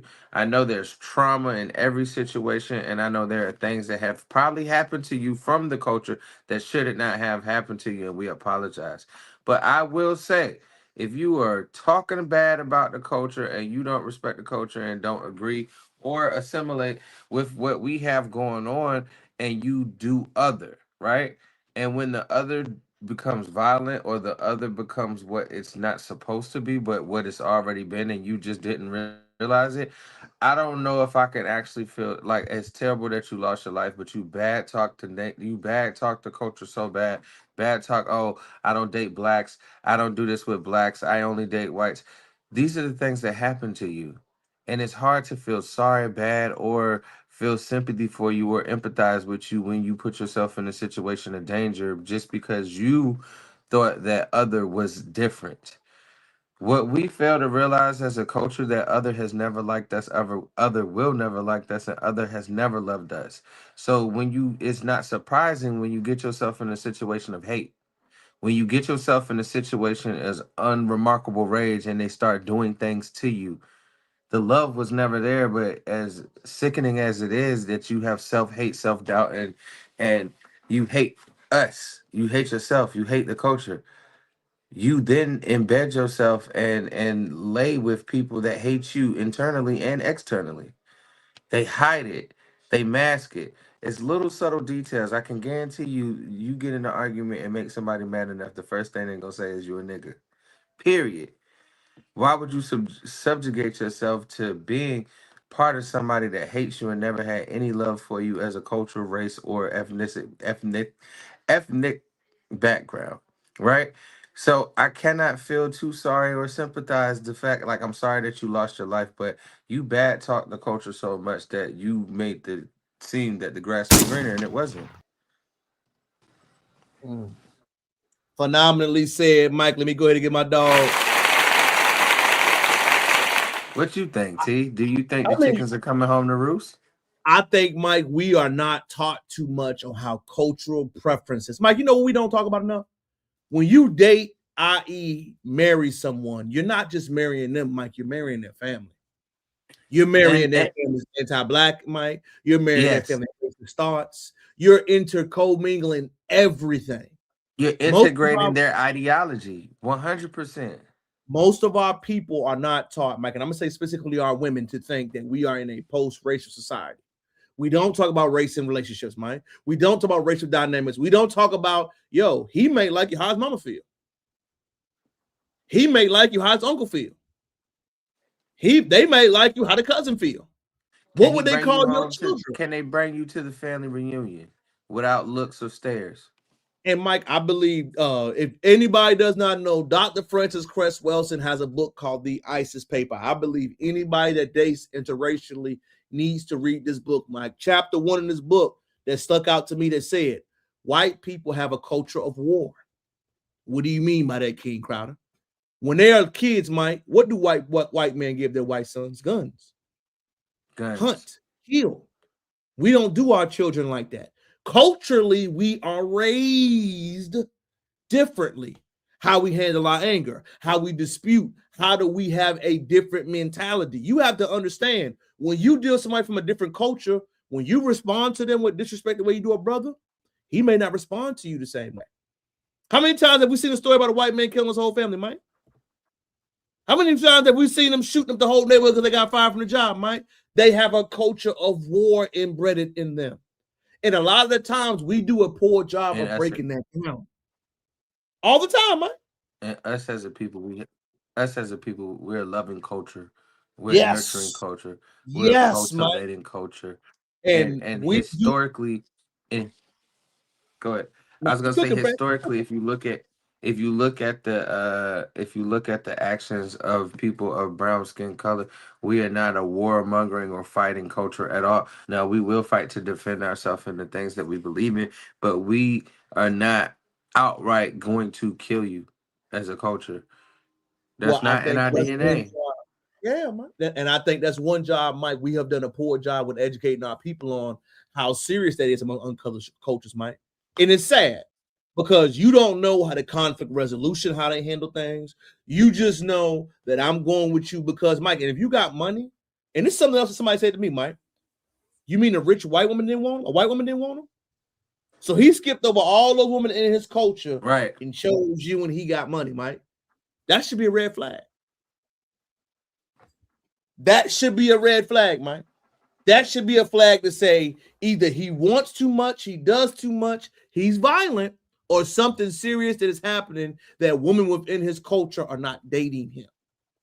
He's choosing to date an extremely dark-skinned woman. Let's be funky, Mike. He's fetishizing her. Is it love? Because why didn't he have kids with him? Was he married? It's so many variables to it. But I do believe, Mike, at the end of the day, do not be idolized because these people will harm you. They will. And we got to talk about it, Mike. And it's not to be funny. It's not to punch down. It's not to kick down. But we got to understand racial dynamics are real, man. It's real. It's not all, but a lot of people, like the men, get fetishized and they tend to think I am different. Man, Mike, thank you for checking in with me, dog. I know my dog Mike came in and cooked tonight, man. Mike, tell me what you got going on this week, fam. Let them know where they can find you at, all that good stuff. Hey, cuz, first of all, shout out to my barber, bro. I gotta say it again, keeping me looking fresh. But yo, it's your boy Where McCall. You can find me on Where McCall on the gram and Mikey McCall on Facebook. You will be surprised. I don't really post that much, but I'm going to change that. I got some things in the works that is gonna cause me to be able to post a lot more. But yo, holla at me if you need a friend, if you need prayer, if you need anything, man. We got you. Peace. See you, Mike, man. Make my dog enjoy his evening. He cooked up tonight, man. Thank y'all for tapping in with me. We got a few more subjects that I want to hit in with tonight, man, that I really, really want to dive into, my people, man. You know, people don't give you credit by who did it first, y'all. We give credit of who did it the best. I don't know if y'all remember this content creator, Fat Boy SSE. He had some commentary he wanted to say about Drewski. Let's pay attention. At the end of the day, I'm the king of this content shit. I'm the reason why it's Drewski's. I'm the reason why it's all these motherfuckers out here, right? Because of me, right? But I do things different. You know what I'm saying? Like at the end of the day, Drewski does his way. I do it my way. I don't have to do it because he's doing it that. Because some people want to tend to say, oh, what is your way, Fat Boy? We know you had a little run where you was funny and you was angry. What are you talking about? Like you pioneering something, dog? What? oh, you stop running so he could walk, or some bullshit, some goofy shit. But it's like, if they came under me, that's like Michael Jackson and Chris Brown. You can't. I'm like, you didn't start and you wasn't as funny as Drewski, dog. What are you talking about? We remember you. You had your moments, but you weren't as innovative or trend-setting. Michael Jackson of this shit. You get what I'm saying? But I'm not a comedian though. I got other shit going on. I'm a mogul. Not saying he's not or other people's not that's doing this. I do it my way. I do it my way and I still make money. I don't give a if he making more than me. I don't give a He's doing other. He's doing way different shit. At the end of the day, I'm the pioneer for this shit. I'm the king of comedy. I think it's funny, man, to hear him keep saying pioneer. It don't matter who did it first. It matter about who did it the best. Bro, you had your run, man. Just say congratulate the Drewski. What are you talking about? All this, you pioneer. You ain't do no stand-up. You started something that was trendy. He took it and made it to another level. You didn't monetize and see it through all the way, but to say like you created an industry or a genre, you weren't that influential at Fat Boy. You had a wave, though. I ain't gonna never respect it. You started it early, but it was angry and it was different. But as far as creativity, investment, setup, there's no comparison. There is none. Pioneer mean you did what Drewski did. That's pioneering something. Innovative mean you did what he did. Set some momentum and implementing it. That's all what that means. But everything that you did was all very basic, man. And it feels like shade. When people go on these rants right here, y'all, and you demanded credit for what you started, like it was so sacred early on, you got to understand, man. We know you weren't that influential, bro. And there's nothing wrong with what you had. We proud of what you had, but your run was forgettable because it wasn't as impactful and it wasn't as long. You had motion. You had things happen. You lived up and provided for your family, but then to throw side shots at the brother as he's still actively inside of it, it's crazy. Neither one of y'all doing stand-up. Neither one of y'all have stayed on the comedy lane and revolutionized it. Nobody put out no film, no movie. It is strictly online short humor that's not as thought-provoking, which Drewski is doing more thought-provoking things. But for you to have such of that realm, man, I know this is with some guys, y'all. When you really start to build up, like I've had it in my own personal life. Let me go ahead and be honest right now. King Crowder, you just started this. You haven't been on the field long enough, but I've been inside it when I've done the foundation work. I do it in real life too. Community days, black men events, actually doing it like I'm walking, like I'm talking. I'm just not on the mic with it. I choose to invest in it in real time to have real sweat equity. I've had brothers really try to press that upon me, man. And I always tell them, I'm not competing with you. I'm competing with me. Drewski's only battle is with Drewski. His battle is not with Fat Boy. Your battle right now, you listen to me, is between you. Do not be externally motivated. Be internally. Nobody that's around you, nobody that's listening to you should be able to have anything, but you should only be battling with yourself. Better than you were yesterday. Better than your last podcast. Better than your last recording. That is the ultimate message. Not competing with anybody. I don't compete with anybody. I only compete with me. My rhetoric, my reading, my learning, my thought process, my family, my provision, my guidance. You are not competing with anybody. So when you hear this type of talk right here, you got to know they're competing with you. It's not the other way around. And how can it be the same when y'all are completely different? Are you excited to do it, man? Are you happy? No, man, you not. You feel what I'm saying? So it shouldn't be like a disrespect or anger type of thing. It got to be a reality moment. Salute the brother and leave it alone. I'm happy that you living and providing for your family, dog. I appreciate you how you took what I started and revolutionized it, period. But all this rah, rah, rah, I did this, I did that, I motivated this, I did that, man. That's hate, bro. That's fall off talk, bro. That's people that ain't having no impact, bro. That's what I see. That's what I feel. I don't know about y'all. I believe that we should always be checking a poach on that. I believe that we should always be checking on and see what you got going on. And when we check notes and we have intellectual discourse, the rest is leaving for itself, man. I believe this is a phenomenal subject right here. I'm not really a passport, bro, but I believe you should always listen to all brothers, what they have to say about their opinion and their expertise. 4 brothers talking about an interesting subject. I want to give my commentary, but I want y'all to pay attention. Tell me what you think. Tap in. Share the live, comment, like, subscribe. There's black women that walk around that think that their hatred of black men doesn't count as anti-blackness. Their definition of anti-blackness is if it affects men that's in the LGBTQ and black women. If There is a phenomenal book, y'all, called The Man Not by Dr. Tommy Young that speaks about this. Black boys from an early age are not taught that they can be fully human or fully male. You have to have the approval, the authority, and the understanding to understand that logic. It's a phenomenal read, but I believe this brother's talking more about it. I'm going to let him take a listen. It's a hatred or misandry or wishing the worst thing possible. You want him to get accused of something. You want him to lose all his resources, his fine, because he's dating a white woman. You comfortable with them dying. You're wishing the police take care of them. Gender-based abortions. Why would I want to try to protect women or mourn or even try to fake mourning and grief for women that I know think like this? I guess for me, I won't say that. I will always say this, man, and this is going to be a hot topic. The people that are going to mourn and love for you and protect you are going to be your family. We got to stop with this notion that people that are not under your leadership will ever be guarded as much.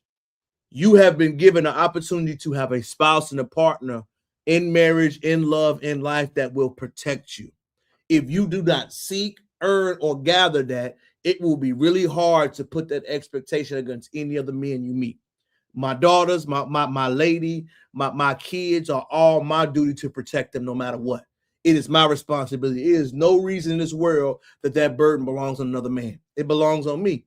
That is the point of the covenant of a union between a relationship between a couple. So I do not believe that the whole I feel unprotected, that's the point of your husband. That is the point of your man. That is the point of the one that's leadership of your home. So I do believe that brother has a phenomenal point when he discusses that. I do. And the worst part is, it's not just the women who have the mindset. It's the women who don't have the mindset but are still cool with them. I agree with that too. I agree that if I'm around a brother that don't take care of his kids, I'm enabling him. If you do not take care of your family, you cannot be around me because I don't approve of that behavior.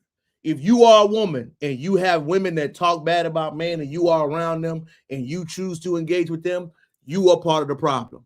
If you know I don't agree with the behavior, your lifestyle, and how you're going about things, I can't sit around actively act like I'm cool with that.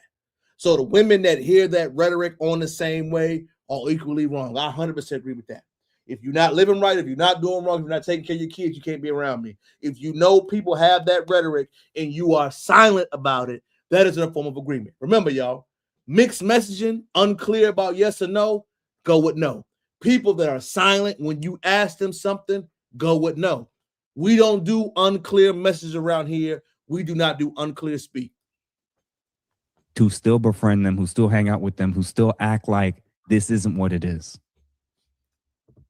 The best way I can articulate why my view is when I say specifically which type of black women are you talking about, this is the equivalent of y'all looking at me and being like, Jeff, I'll be cool with you, but you keep hanging out with these Klansmen. And I believe that Brother Jeff is absolutely right. Let me go deeper with it. I want y'all to pay attention to something. We got to stop acting like every person you meet is a quality individual. Every man is not a husband. Every woman is not a wife. Every man is not a man. Some people are boys. Every man is not a provider. Some people are meant to provide for themselves. Every man is not high value. Some men are average. Every woman is not a good quality woman. Some women are low quality. We have to get our labeling of those things correctly. And I believe the labeling has been bad because relationships have not been pushed. Relationships are not at the forefront. Everything currently in the millennial generation, specifically on down, is always self-serving first. What am I getting? What am I getting? What am I getting? It is never, I'm into a relationship with you. What will you bring or provide? And, people got a conversation about the table, right? That's always a toxic thing. I think the better question is, what could I expect from you in this relationship? I think that is a legitimate thing when you're talking about a union of somebody forming together. I do believe this brother Jeff is on a great point of view because I do believe that is a main talking point and component that is truly missing. Not the superficial stuff, but hey, what can I expect from you as my partner? What can I expect from you as my helpmate? What can I expect from you as a person that we will love and build with each other? I do believe there's a phenomenal question. I really do. And I'm saying, Klansmen, they're not a bad deal. There's nothing wrong with them. And they're saying, Jeff, it's a Klansman.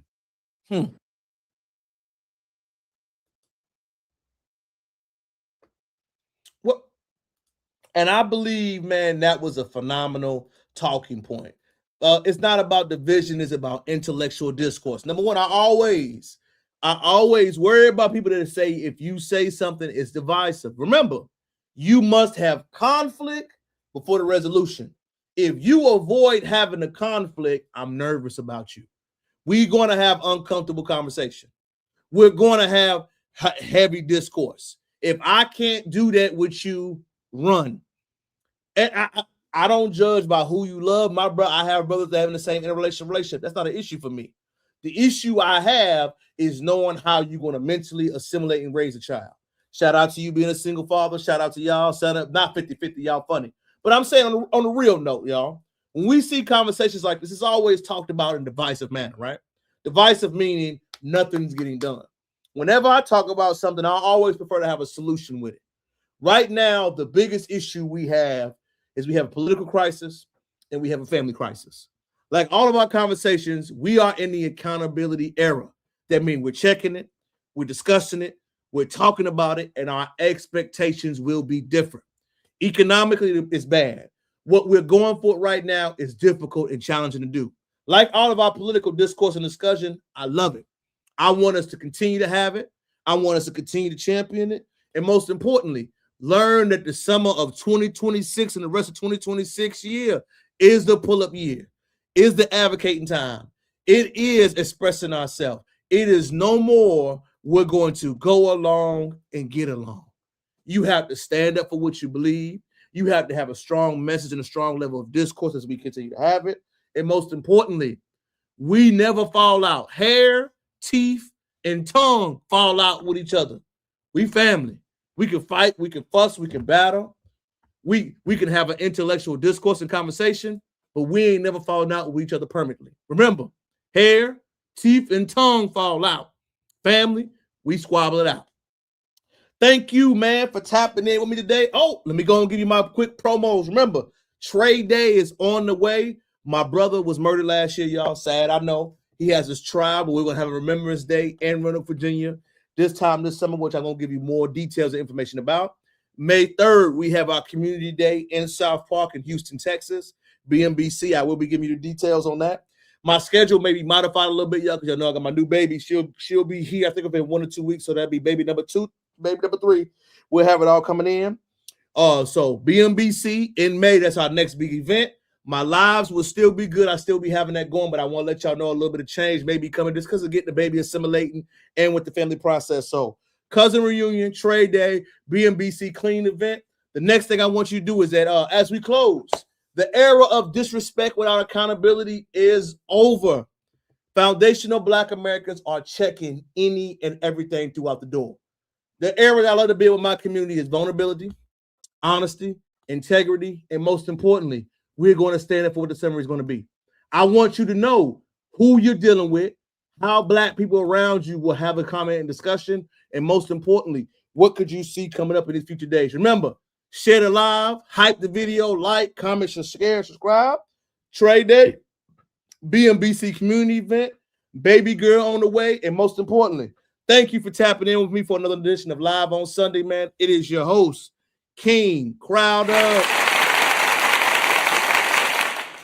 I hope you learned something. I hope you enjoyed the live like I enjoy you. I want to thank everybody, man. Thank you for tapping in, D-Mon. I appreciate you, man. Thank you always. I'm going to be in H-Town through July. Let me know when you touch down in the H, baby. I love to meet my subscribers, man. I do. I love to meet y'all. So like I said, I'm a very active guy. We try to make sure we got it going on, man. Everything will be coming soon. Most importantly, share the live, hype the video, watch the replay, like it, smash it all. Everything that I'm making, I'm doing it for the family, y'all. We got more and a lot more things coming in. How to Sell book is on the way. The next venue, the next workshop, we'll keep it all coming, man. Until next time, take care of yourself. Call your mama. Tell your brothers and lovers. And see you next time. Peace.